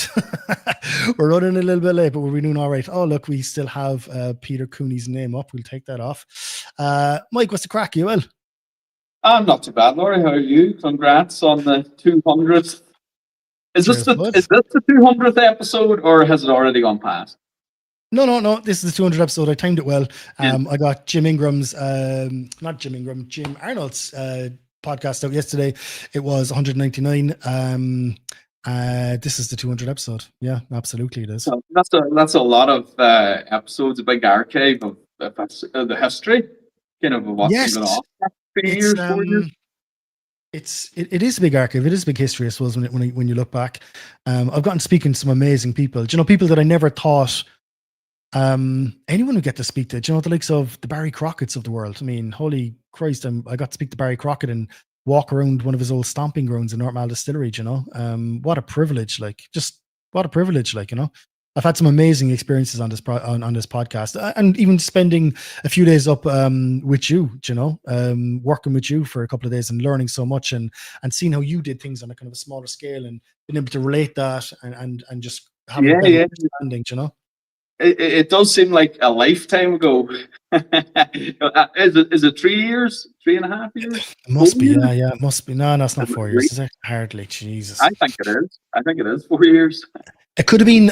It could have been in one of those, those periods where we all got a bit loosey goosey with the lockdown, and we were kind of released for 2 months, and then we all fecked up, and we're locked down again for another 1.5 years or whatever the hell it was. I think it was in one of those little kind of windows. I think I darted up the top of the country. I think. Yeah.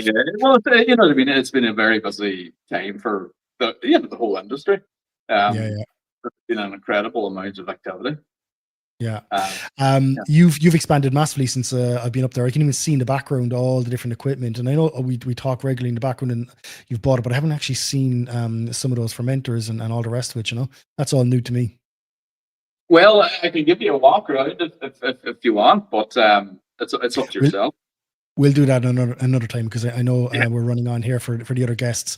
But no, look, I really wanted to kind of bring you on and say how much I appreciate everything you've done for me, because you've done a massive amount for me in educating, in being very generous with things over the years, always sending me down samples, keeping me up to date on the amazing flavors. Because like, I think for years you've been creating some of the most amazing flavors in the industry, you know, and you know, like what the lads put forward today, the creator batch one. I mean, oh my God, like, I mean, did you get a winner there or what? Like, just phenomenal, like, you know. How did you manage that one? Oh, look, it's the hidden hand, you know. Like I'm running a distillery. I'm trying to kind of get a good process and a good flow going, and kind of the stills are really, the fermentation and the stills are producing the spirit. I'm merely a mere actor in the scene at this stage, and the spirit of the.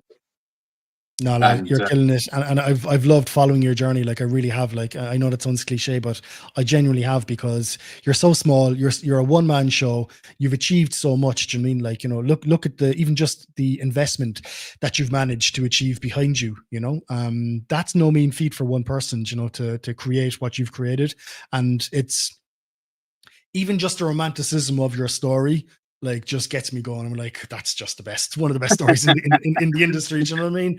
Like, so look, you know, I've been one of your biggest fans since the start, and I'll always continue to be. Like, do you know what I mean? And no, I just wanted you tonight to like tip the hat and go fair play for everything you've done for us for so long. So okay, it's totally mutual.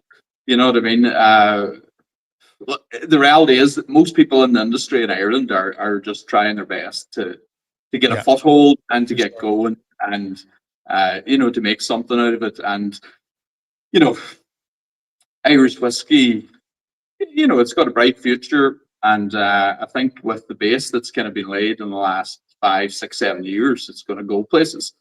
I think so. I think so. You know, and hopefully like, we can all get a living out of it anyway. I can't wait as well, because I know you've got whiskey, officially got whiskey now, ready to, well, I suppose, you know, legally able to be released as whiskey liquid. But I cannot wait to see how that hits the market and is massively successful for you, because I know it will be. Hopefully, you know, hopefully come, hopefully you know, there's no hopefully about March, April, May, you know, there might be something coming out, but like everything, you know what I mean, you have to kind of tiptoe to it and, you know, try your best to make sure it's the, you know, the best it can be. And 100%. No, you know, I'll be there behind you anyway, fucking shouting your praises. So fair play. Rich, I'm going to leave you go because I know it's late and I've got 2 more guests there to get to. Thanks for everything you've done, and I'll chat you during the week, I'm sure. No worries, Laurie. Hey, thanks a million for having me on. Thanks. Cheers. Thanks, Mike. Thanks. Right. Another absolute legend in the industry, creating amazing flavors. Thank you very much, Michael, for everything you've done. Next up, we've got another great friend of mine, Jim Doherty. James, I'll bring you in, buddy. Hello, Jim. How are we keeping? Good, man. How are you? Congratulations. I'm running a little bit late. I'm sorry. Thanks for your patience. I appreciate it. Well, I think usually you've earned the right to be a little bit late, no? I'm usually militant with my times, but yeah, look, I've been enjoying myself tonight as well, you know, just chatting to lads. So yeah, but also, I mean, across all the episodes, it's been great guests, your curiosity, a willingness to connect, and there's great stories coming out of it. So more power to you, mate. Thanks, buddy. No, you've always been a good advocate as well for everything that I've done, you know. Before we go on now, I'm going to pour liquid into the glass and get liquid on people's lips. Some of your new amazing bloody heavily peated Ardra spirit. So excited for you, because I listened to so many years, you know, you talk about it, next thing, it's here. It's amazing, Well, you know. And that's the scary bit, isn't it? You kind of have, for 10 years, you make a promise. I mean, like, I can hear my mum's voice in my head saying it's taken you 10 years to get to the fucking start line. But Yeah. You're here. But we're here. And this is the cast strength version as well. And this is released at 58.5%. So this is heavily peated single malt. Is this 55 ppm or in around that, Marks? I think it is 55 ppm. Yep. There you go. See, my memory serves me right. Great lovely bottle. I mean, I must compliment you on this bottle. I don't know. I suppose it is doing it justice. You can see it in the light. But it was the idea was that you had this flavor that's from maybe 1910 or somewhere around there. And could you have a bottle that looked like it? That was kind of the idea of it. It's very Art Deco. It's very Art Deco. It is. And I think this is amazing. I love your new cap. So this is say again. No, this is the one thing I was really scared about. Was not putting a cork in it. This is brilliant. So this, lads, is metal. This is heavy, okay? And this is a screw cap, a metal screw cap. It works so well. You wouldn't think it would. It works. Yeah. It's lovely. It's, just the whole feel of it in your hand. It's quality. There's a bit of weight to it. It's easy to get on and off. No messing around. It seals perfect. That's brilliant. I love that. That and Waterford's what's it called again? Yeah. I know that you mean the glass koala thing. Yeah. Vinlock. Sorry. Vinlock, yeah. And people are always struggling with it and twisting it and stuff. And all you do is just push it to the side. But anyway, the Vinlock and this, my two favorite caps. They're brilliant. Fantastic. It'd be useful in a fight as well. It's kind of heavy enough. Yes, exactly. Yeah. Just put it into your fist and, it's kind of like a little knuckle duster, It's very... Go on, Laura. Sorry, I was going to say it's... Go on. It's very Tamdhu. Okay. Yeah. I've known to that, they kind of no one said Tamdhu, but I've had Coca-Cola bottle that's been stretched and fattened. We've had a few, and I think Wireworks, but it's 100% recycled glass. Okay. And actually, for your 200th episode, we actually put it up on the website today because it was available only at the distillery. Oh, okay. So people can buy that now. It went on at 8:00 this evening onto the website. So wow. The whiskey chat, yeah. Grab a bottle, lads. Grab a bottle. So I think I put up some pictures here. Did I grab some pictures? Please say they transferred over. They did. Picture here of your... I'm not going to put up someone else's distillery here now, am I? No, I'm not. This is Ardra. No, that's the artist impression. Yeah. Yes. I was looking for kind of something that kind of captured the whole front, as in the water in the front, the stills, the visitor center on the side. That's it's a lovely building. See the building shape? It's absolutely gorgeous inside the distillery. It really is. It's been a labour of love, and it's very quickly become part of the furniture in the village, which is lovely. And it's kind of it's doing what it's meant to do. It's making kind of, we said sort of all along, we've said we were going to make something intrinsically fruity, nutty, profoundly smoky, and hopefully we've delivered on that. It's amazing to see the sort of pride in the village and the area around, seeing their name on a bottle and it getting out there, which is fantastic. So, it's, the hardest thing is actually, it's not for everyone. And so we've had our first kind of major rejection where someone said it was too peaty for me. And I was like, I had it on the tip of my tongue to go, oh, bless, you'll get there. But I didn't. I wrote back something suitably sort of polite, as you would expect. Yeah. Yes. Robustly polite. Forgive us, it's actually chucking it down here. So you might hear the rain in this place. No, not at all. But it's still young, but it's got, and actually the youth, I think, comes out more in the cask strength than in the 46. A little bit of water in it. And it kind of really opens up. You get that kind of intrinsic sort of melony, appley kind of character. And then it's, for me, it's got that kind of nuttiness. It's waxy, a little bit like a Springbank, which I love. We're putting everything down to grains in, frankly. I have no idea whether that's what's really causing it or not. And you're distilling with grains in as well, aren't you? That's it. So we're distilling with grains in, and the yeast seems to be sort of stressed the whole time, which is probably creating some interesting flavors and textures. And that also prevents you from recycling yeast. You if you're putting the yeast straight into the still, so you're not harvesting yeast at all from the fermenters. No, absolutely. It's all gone. It goes into the still, and then it all comes out in the pot ale. But I think it drinks really. It's kind of, even for its kind of big smoke, it's quite elegant. It's young, definitely, but I think we set out this kind of sherry forward style with a sort of sweet finish, which I think is where most smoky whiskies kind of fall down. They get a bit dry at the end. I think Shortcross are very good at making it sweet at the finish as well, because that means you come back for a second. So, it's it's early days, but it's hopefully it's going to go down well. How are you finding? I suppose the ugly word sales at the moment are kind of even exports, we'll say, at the moment. Like how is that for ye? Because I know that was kind of a large part of the business plan as well. Do you know?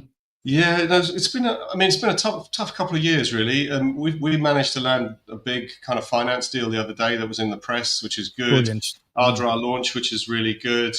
There's a silky refresh, so there's a complete brand redesign, which will start to roll out in the next sort of few weeks. Is it smaller bottles? Shorter bottles that might fit on a supermarket shelf. Yes. Yeah. But commercial, like they look elegant, like, you know, these. Looks amazing. Oh, look how tall it is. I love taller bottles, but yes, I understand, we'll say, the kind of commercial squeeze, trying to get them into the larger retailers as well, you know. They just don't have and I think also there's some real challenges around the things that we learned, like if the fact that we said everything we make is peated, you just assume people will remember that, but actually they don't. So when you put it onto a supermarket shelf, the Silky will now say Silky peated Irish whiskey. So we're actually calling it out so people know what to expect from it, because otherwise I think it's and the Ardra goes into the airport. They just placed their first order in Dublin. So things are good. I mean, not the challenges are still there. The US has slowed down. We cut a lot of cost out of the business, which has slowed it down, but it makes us more sustainable. So, I think over in another 6 months or so, everything will feel a lot better, but it's exciting anyway, just to get to this stage, frankly. I think with that bottle in travel retail, that's going to be very successful. That's an eye-catching bottle, those kind of Tamdu ribs, that catches the eye. It catches the light. Like that's an elegant bottle. If you're looking for a present for someone, that's a kind of an impressive, kind of packaging to kind of give to someone. And then they're going to discover the amazing liquid inside. I think that's a really, really good brand direction, to be honest with you, just from a consumer point of view, Gosh, it's early days, so let's see, but it is what we said we were going to do, and I'm pleased about that. It's a big team effort. Graham and the guys making the whiskey, consistently knocking the lights out. The whole design of the bottle and everything, Siobhan McGuinness done that for us, and she's led the team, and she's a great bit of stuff. Siobhan is a great bit of stuff. She's super talented, and she's put manners on me, which is not the easiest thing to do, as you well know. Sorry, I'm just texting the next guest in the background because I'm bloody mad late. I'm sorry. I'm just trying to say sorry now. Well, you can kick me off, don't you worry. There you go. No, sorry, bloody texting rude. No, look, I followed your journey. I've been up to you a couple of times. I've been there when it was kind of building stage, and I've been up there when you chose to park in the mud that day. I'll never forget that. Like every single time, like, reversing around and straight down onto the chassis in soft mud. This is just what I needed. Like, thank God we had a few 4x4s to get me out, which was great. Now, if we put my new car. Well, there you go. And there's lots of new things kind of happening. We're doing there's some interesting stuff going on, but it'll be, and then we've got, the peated pot stills, which we're probably going to hold until 2027 at the moment. But I think. What age are they? So they're 4 now, but it's sort of going into their 4th year, but I think they need a little bit longer. And I'm convinced we're probably laying down as much peated pot still, probably more than anybody else at the moment. So brilliant. So that'll be exciting. I'll have to stop mixing my Lafroig with my green spot. So yeah, we'll just ask me for a barrel, mate. Yeah, not a bother. You don't need any Lafroig barrels if you've got an Ardra one. Absolutely. No, 100%. Jim, look, I'll leave you go. Thank you very much for staying on so late. Really pleasure, appreciate it. You've always been a friendly voice at the end of the phone, and I really always enjoyed kind of our chats and appreciate it, man. all the support that you've given me. I don't think you've ever said no to me, which is just amazing. So I appreciate you always going along with my mad ideas or whatever, indulging me. No, well, listen, more power to your elbow. I think what you're doing is really good. You're getting the message out there. Took a lot of sense, even on poaching. Thanks, bud. No, I appreciate it, honestly. Thank you very much, Jim. We'll talk to you very, very soon. Thanks, lad. Much appreciated. Congratulations, mate. Thanks, lad. Right. My God, what an amazing bunch of guests we've had on. I'm that lighted a little small bit. What an amazing list of guests I've had on tonight. And we've got one more. We've got one more to go. Mr. Brendan Carty, sponsor of the podcast, owner, founder of Copeland Distillery, that little wee shed on the side of the Mourne Mountains, which I think everyone just looks romantically at. And I'm going to bring Brendan in now for a wee chat. Mr. Brendan, sorry, buddy. You all right? How are you? How are you, buddy? All's well, yeah. All's well. Jesus, that's some lineup you had tonight. Brilliant. Yeah, Fair play. it was a bit overwhelming, but we got through it. I'd love to have spoken to everyone for an hour and a half, but I kind of I said I'd cram them in just a quick chat, but I'll get back to people. Do you know what I mean? And we'll do more podcasts and proper chats in the end. I like the long form chats, Jimmy, not the kind of dip in and dip out. And do you know, when I started the podcast, Brendan, the industry recommendation was a podcast should never be more than 21 minutes long. Can you imagine me? I barely get going at 21 minutes. Do you know what I mean? 21 minutes long is what they recommended. I was there like, nah. It depends on your content, So if you follow the rule book for whiskey, they'll probably tell you that making it 40%, triple distilled, all that nonsense. Do you know what I mean? Yeah. Well, look, it served you well, like, do you know what I mean? Did indeed. No, it really did. Yeah, just do your own thing, whatever feels right. Do your own thing, exactly, boy. Plow your own furrow. Do you know what I mean? I'm a massive advocate for that, and all you guys in the industry who do that, I kind of, the likes of the Peter Coonies, and yourself, and all the rest of the lads. Even just there now with Jim, and he said, right, I'm up in Inishowen, I'm on the Inishowen Peninsula. I'm making peated whiskey, and that's the bloody end of it, like, do you know what I mean?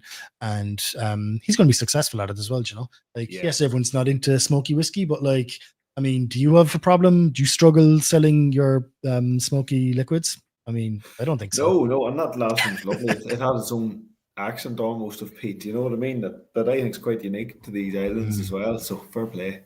I think you're right, actually. I think Yardra, I think I don't know what it is. Maybe it is the grains in fermentation and distillation. It's different though, isn't it? It's a different piece. It's much it's not your kind of bacony piece at all, It's different. No, it's got its own style, definitely. It does. No, for sure. For sure. We've no bother at all. In fact, the most I suppose the most dedicated Cologne supporters probably enjoy our peat more than our non-peat. But then when you go out there, you realize that a huge amount of Cologne supporters don't like peat, which is pretty cool as well.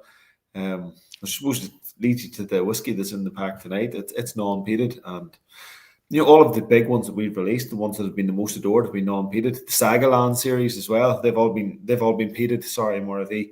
I'm gonna pour a drop before we get going, because I've been looking forward. Does it say the percentage in that? Say percentage. 57%. 57. There you go. Thanks. 57. Yeah, I love your intricate label. It's great. That's the height of professionalism right there. It is, boy. Spelled Pomo right. Is that Kilahora Pomo? Yeah, that's the one you got. Is it? We had two casks, but we filled this one up and it bloody leaked. We lost quite a bit of this cask, but it was a really, really nice cask that we wanted to go into it. So it was like, I jump it up here now. I can't remember what it was. 4 or 5 year old single pot still anyway that we put into the cask. And then so now it's a 6 year old now anyway. 6.5 year old whiskey. What we're pouring here is a pre-release, kind of a little sneak peek at Sagaland 3, lads. That's what you've got, a 6-year-old Kilahora, and it's a non-peated pot still. Am I right in saying that? Yeah.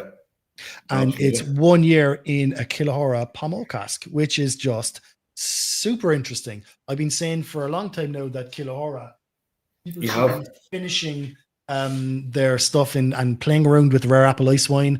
I've tasted rare apple ice wine distilled. It's amazing. It's bloody amazing. What a product. Probably a bit expensive, but it's an amazing product. And their Pomo as well is fantastic. So I mean, every Michelin star restaurant in Ireland ain't wrong when they have Kilahora on the menu, so it's a good point. The flavor really bonkers. I'm really, really glad you've actually done this. I didn't realize you had done this. Oh, the nose. Straight away, because the Clone single pot still is massive in its orchard fruits, so it's already leaning in that direction. And then you just give it that extra shove more towards the pear side of the spectrum, and it opens it up massively. It's so strong. It's like I don't know if you had them up north, but do you remember Mr. Freeze's? Yeah, Hard absolutely. drink. Yeah, like it tastes like mango Mr. Freeze or something of that nature, kind of tropical fruit Mr. Freeze, you know? Or Porky Pigs. Yeah. Porky Pigs. When they were a penny, when they actually were penny sweets. Do you know what I mean? Like you go to the shop now and you get a little bag of penny jellies and it costs you £3. Like, you know, there's like 20 jellies in there. You're kind of going, where's the other bloody 280? Like, do you know what I mean? The rip-off. Oh. Yeah. 10p mix-ups. Yeah. That is amazing, though. It's actually, Brendan, isn't it? Oh, no, I absolutely love it. What was the mash bill? So this is GI compliant. So this is single pot still, even before the legislation is going to change. So there's 8 bags out of 14 bags that we put in. 8 bags are malted barley. 4.5 bags are unmalted barley. 1 bag was the Maris Otter, back when we used to use Maris Otter, which is another form of single malt, a really old school single malt. And there was a quarter of a bag of oats and a quarter bag of wheat. Okay, that little. So this is an old mash bill that we done, and the malted barley, of course, was Irish malted barley as well. It just grew down in County Louth there. So okay, the only thing, everything in that mash bill was Irish as well. So it's brilliant to see. So that's a fully kind of, well, apart from the bourbon barrel, fully Irish kind of influence there. Like, you mean, like, you know, it's great to see. I love that cross membering of kind of Irish, and I've even, like, on this chat tonight, I've kind of like said, lads, would you do this and that with the other kind of brands and stuff? You know, it's great that we can intermingle and we can kind of big each other up, lean into each other's flavors and integrate our own flavors together, you know, rather than going outside. Like, I mean, the Boann there in the Lefroy cask, amazing. Brilliant. You know, just amazing. Magic. I mean, what a bloody, isn't it magic? That's my little cask. Like, and Peter even knows it. It's my little cask. Yeah. It's magic. I really enjoyed it. Yeah. Before a bit of water in that is special. Yeah, even without I was like, why is this peated? Until I listened to the video there, and I was like, because I was tasting away at everything beforehand, just tiny nips, with capfuls. It's probably it's one of my favorite Boanns now. Probably my favorite Boann, to be honest. Yeah, I love Boann. I want to get that to market in some capacity. I just let me figure it out. But I think that's going to hit the shelves in the near future, like somehow, like, you know. Look at all these brilliant people you have on tonight. I know. I'm blessed, and I can't even see half of them because some of them are on Instagram and Facebook, and I like the software doesn't link up. It's just YouTube, basically. You know, YouTube as well. Yeah. Yeah. So I can't see anyone else. God, it's really. That's a big head. So I don't know when we're going to be releasing the next Sagaland. It's a matter of getting the artwork together.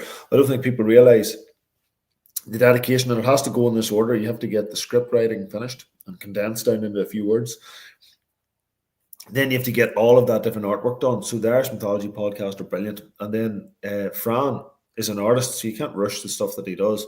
Did you see his post today of his drawing of Sinead O'Connor? I mean, like, listening and watching it, you can hear that was like like he basically draws photographs. I mean, the photographs, like if I'd seen him just a small little bit away, I wouldn't know they're pencil drawings. They are so, like, he's one skillful man. There's so much soul in the art, isn't there?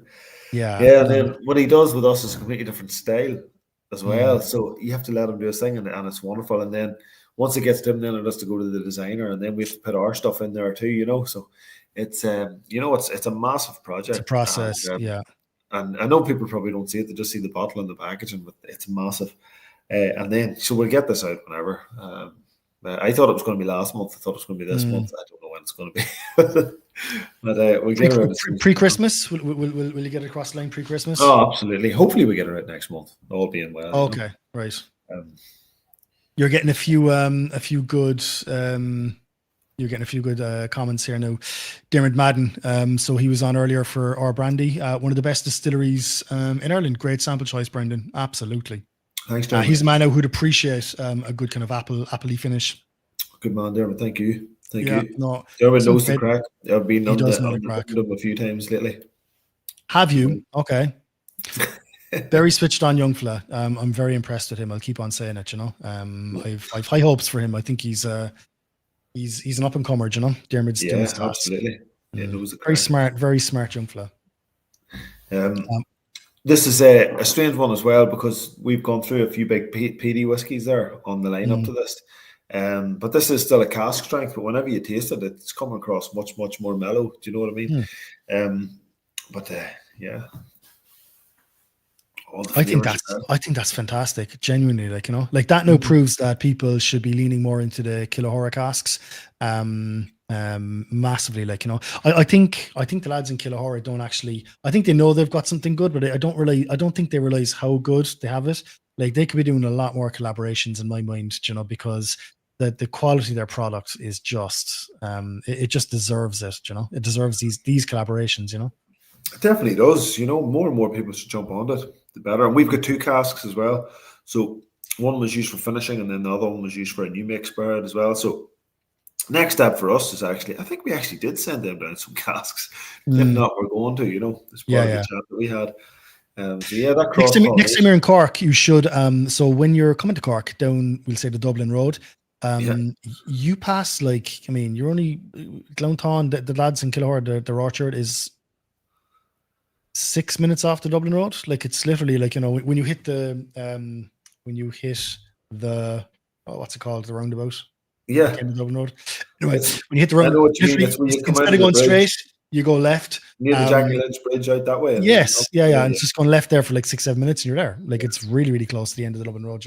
Happy days. Yeah. No, we'll go next time. Next time you're down, I'll go up with you. I'll meet you, and we'll go up together. I'll give the boys a ring, and we'll land on them and look at their, they've got amazing apple and pear trees. They got. Have you ever seen those apples that have this red, the red pulp in the inside? It's not kind of it's red apples. Yeah. They've got some really, really cool varieties up there. Really cool stuff. These are really forward-thinking people, aren't they? Yeah, no, they've got a massive amount of varieties. Yeah, and it's now harvest season for them now. We're picking them all off the ground at the minute, especially after the storms. That's right. That's right. But there's so many celebrations at the minute. With I know you were talking about Finan earlier when we were doing the Middleton one, but your Share 200 podcast, Finan got his PhD, Doctorate. which is nice research scientifically for something that we already knew as well. And there's just so much happening. Have you started on his thesis yet? Sorry? Have you started reading his thesis yet? Oh yeah, I've already read bits and pieces of it. Yeah. It's a bit like I jump to the end to see what happens. Yeah, I've done that. I've kind of jumped around. He sent me a few pages. Oh, you need to look at this. But I've started now. Goes, no, I'm going to read it. So I'm up to page 25. I kind of sat down for an hour earlier on, and I said, right, that's it. And have it on the phone. So anytime I'm kind of sat down now waiting for things or whatever, I'll put out the thesis and just kind of educate myself. Because my God, I need to read it slowly. Because there's no scanning through that. It's so in depth. No. It's such he's such a resource. You can see he's trying to contain himself the whole way through it as well. Because he's trying to be scientific, but his personality's trying to burst out. I was saying to Carol earlier on, I rang him for 2 minutes earlier on. He was just running out the door, so he had 2 minutes. 35 minutes later, he was still waffling. Do you know what I mean? It was brilliant. He's just so full of enthusiasm and information. Yeah, I'm sure most of the people on this call are part of the Creator Project as well. So absolutely. That's going to be really important now. The science is done, and the next part is almost like a sociology for Irish whiskey. So it's brilliant. Yeah. A great comment there for yourself, Brendan. Unintentionally saved the best to last. Well, look, that's your opinion. I won't be saying that, right? But I do think that is a phenomenal drop, in fairness. No, you're a gentleman. Thank you. But we were sort of all moving out in different places, so no, it wasn't intentional. That's the boys there with their new brand, Dan and Paul. Right. Dram in a month, the new another new whiskey business. Coming, and that lovely Creator drop that we got. That's in the, isn't it just? It's just that in your bulk on. I mean, them two together. Beat the two of them. I often taste this in the bulk on side by side and try to wonder which is better. I know it's I know it's kind of unfair though, because one, it's I don't know, it's the two of them are just class. They're just they hit the nail on the head, I think, with them, and Finan, I was listening back to himself and Barry's History of Irish Whiskey podcast over the past week or so, you know. And Fanon keeps on referring back to Balkan. He keeps on, like, he really does. He really believed before, I suppose, you released the Balkan, liquid, that it was an integral part of Irish spirits history and legacy, and this was a thing for a very, very long time, in Ireland, and this was the 50-50 oat barley mash that people produced and drank. Balkan was the drink of the ruling class. Yeah, that's the Gaelic ruling class, and as a result, all Ishkabaha and whiskey, Ishkabaha and Poaching, was taxed 2 pence per gallon when they introduced excise into Ireland, and it was 6 pence per gallon was the excise duty on Balkan. So what was the justification? The reason, obviously, because they could and because it was enjoyed more. So it was an attack on the ruling class. It was the whiskey of choice, and that's the thing. It was the drink of choice. So there was Poaching, and there was whiskey, and there was Balkan. Because all of these things were sort of, who knows when the names, there was obviously written records of them, but who knows when these names actually became Yes. Whiskey's basically a variant of Ishkabaha. So, but Balkan was definitely a drink on itself, Like people conflate dates and timings with the first written, for I was listening to a few Egyptologists on Joe Rogan recently, and they were kind of explaining our timelines for Ramses III, being 5,000 years ago, and the Sphinx being 5,000 years old, because basically Ramses III graffitied the side of the links with his name, because he said, "Oh no, I want my name on bloody that." But they reckon now that the Sphinx could be 12,000 years old, not 5. No, it could have been a different shape. Could have been a dog. Listen, it was like that. That's what it ended up. That was the kind of that's what it got graffitied and kind of, what's the word? Bait into, but that's not where it started, and that's not where it started its life. So dates and timings, okay, we have a rough idea, but they're probably, as Fanon would probably tell you as well, very, very wrong, exactly. It's a beautiful dog. We were talking about the Peggy Poodles. I had to have them on my chair next to me here, or they'd go crazy. So she's sticking no, fair play. You're just right. Absolutely. Just right. I actually poured a bit of that on there now. Oh, lovely stuff. It is. It's exciting times. Here you have some good troops on there as well. I see you've got the guys over there from America, from the Snug as well. Jim, and Kerry, they're coming over for Kerry Drinks Festival, and I think Kerry's doing some collaborations with one of the brands as well for cocktails. So it's great now to see them coming in and embracing the industry in Ireland. How many bloody Irish bars do you know throughout the world? I don't know bloody any. I do know a few. I do know a few, and I know a few actually, and one other actually in San Francisco that gets involved in their scene. Yeah. But I have to say, there's nobody that gets involved. Not even any famous New York bars get involved the same way Snug gets involved in the grassroots of Irish distilling, and have been from the beginning. Yeah. And their festivals come to Belfast, as you say, they go to Cork, and they're going now to Kerry as well. That doesn't exist. So kudos to the lads, and absolute legends. That's how you do it. That's how you do it. You come over, you shake hands, you make the network, you make friends with the people, and that's how you're successful. And that's why I had them on tonight, because I really respect the approach that he's doing. Do you know what I mean? He's doing it properly and correctly. You're on the ball, Larry. As usual, you're on the ball. Listen. Look, Brendan, I'm not going to keep you much longer now, okay? There's a few comments coming in there. Hold on a second here now. Rob Johnson, not good enough, Brendan. Next week. He's been cheeky now. He's been a cheeky fecker now, right? From Irish Whiskey Auctions. Get out of that. James O'Sullivan, I've drank it all now, and I'm disappointed. So have I. My bottle is empty. I've no more. That's the end of it. Eric, Brendan is the best whiskey architect. Love to have him design my whiskey collection. Oh, a little play on words. Fair play. That should be a side hustle. Fair play, look, there's loads of really, really good comments coming in here. But it's all very, very complimentary, and it just shows. Look, it just shows the state of the Irish whiskey industry at the moment. It's not what the papers are saying. I understand the journalists are probably getting a few little clickbaity, likes, whatever. most of what they're writing is absolute waffle. It's not true. There's really exciting things, as most of what I was able to put into a box shows and displays, you know. I always try and get people to put their best foot forward, and my God, like all you guys always deliver. Like, I mean, when such a when box you're of confidence, it really is to see it. It You is. know, and Yeah. you're nearly afraid to say it if you're doing well for a while, because a lot of people are suffering and bleeding. But hearing those success stories, John and Donovan and things like that, Irish Whiskey Auctions, everybody else, we're all still moving forward, you know. And here, the whole world economy is sort of kind of hurting at times. And if Irish Whiskey's taking 1 or 2 steps back after 100 steps forward, it's yes, and that's all it is. It's just a little speed bump. You Like, know? that's all it is. It's actually not more than that. Keeps us lean. You know? So I'm just looking there at a comment from the Treaty Whiskey Society. Andrew Donnellan, he wants you down in Limerick, boy. He wants you down in Limerick to do a tasting. Yeah. We'll go down to Thomond, the gate. And We'll go down Andrew's a this. good lad. Andrew's a good lad. Yeah. Speaking of Irish malts, there's Keith there. One of the linchpins, one of the main men in Irish malts. He is the warehouse and lending manager, I believe. Is that his title? Yeah, I met Keith when we were down there. He's busy. Keith's brilliant. Keith's been an absolute lifeline to me in getting some stuff over the line. So fair play. Fair play. No, look, some great comments coming in.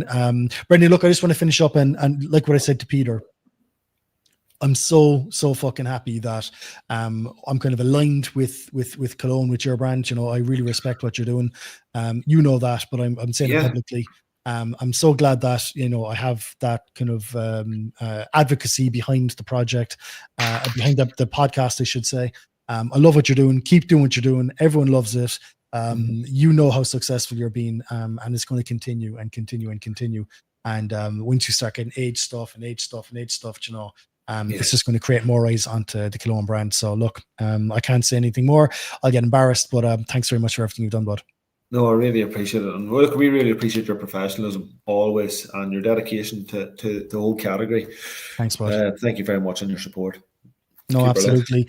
Keep the poaching coming, lads. There's people after falling off the bandwagon, you know. But oh yeah, no, there's poaching.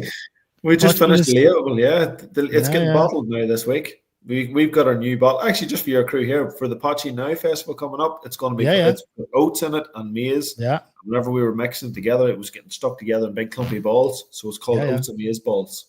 So oats and maize balls is next Poaching. So we tasted it in a little private tasting there. Was it last weekend, the weekend before with yourself? And my God, just phenomenal stuff. Do you know what I mean? Your Poaching Now releases are always class. I always manage to stash a few. For the future. You have to do it. For sure, absolutely. So look, I'll leave you go. Get to bed. Thanks very much for everything, Brendan. Thanks for coming on tonight. Thanks for your patience as well. I know I kind of ran out of time, but look, it was all fun anyway. Just chatting to good lads, good folk. No, it's brilliant. Thank you very much for having me. Cheers. I'll give you one more. I'll give you one more comment, right? Because I support. More Black Let's do it. Oh, you're a good man. Quick before it all rots on the vines. On the shrubs. Go back then. I know. All right, lad. Talk to you. Thanks, Brendan. Cheers, bud. All right. Cheers, Laurie. Appreciate it. Thanks, lad. We made it. Nice one. Right. Thanks to everyone who came on. Honestly, all the guests, amazing. I'm blessed. I'm genuinely blessed. I'm not going to go on too much now because I'll only start bloody making an idiot of myself. I really do appreciate everyone's support over the past 5 years. 200 episodes. I mean, God bless us. I didn't think I'd ever get too close to that. I think most podcasts end after 9 or 10 episodes. I think that's like the industry standard. 21 minutes of 9 or 10 episodes and they're all done, you know? But you just dogged stubbornness and you just keep on going and you just keep on making phone calls and people say yes eventually.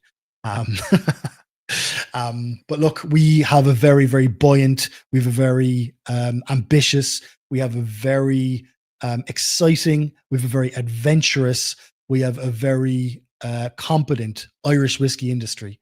I think tonight has proven that.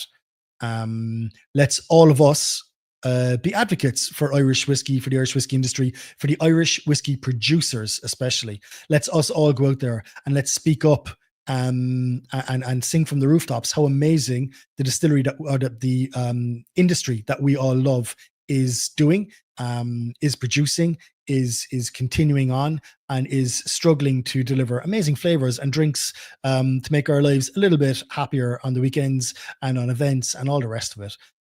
Irish Drinks is in a happy place. It's in a great place. And tonight shows that, I think. Not just the whiskey, but like we had brandies and honey liqueurs and beers and all sorts of bloody things, you know.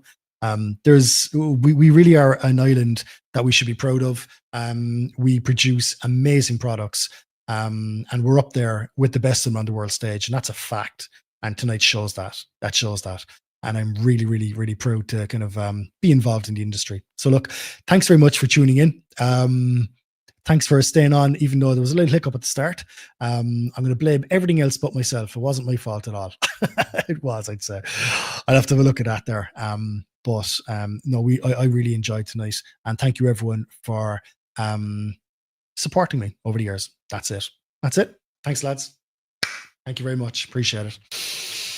Done, dusted. Oh, actually, we'll say goodbye to the doggy as well. Thank you, Poodles. I know Dan got the award, the old Oscar, but Peggy Poodles is probably our most visited guest, aren't you, babe? Yeah.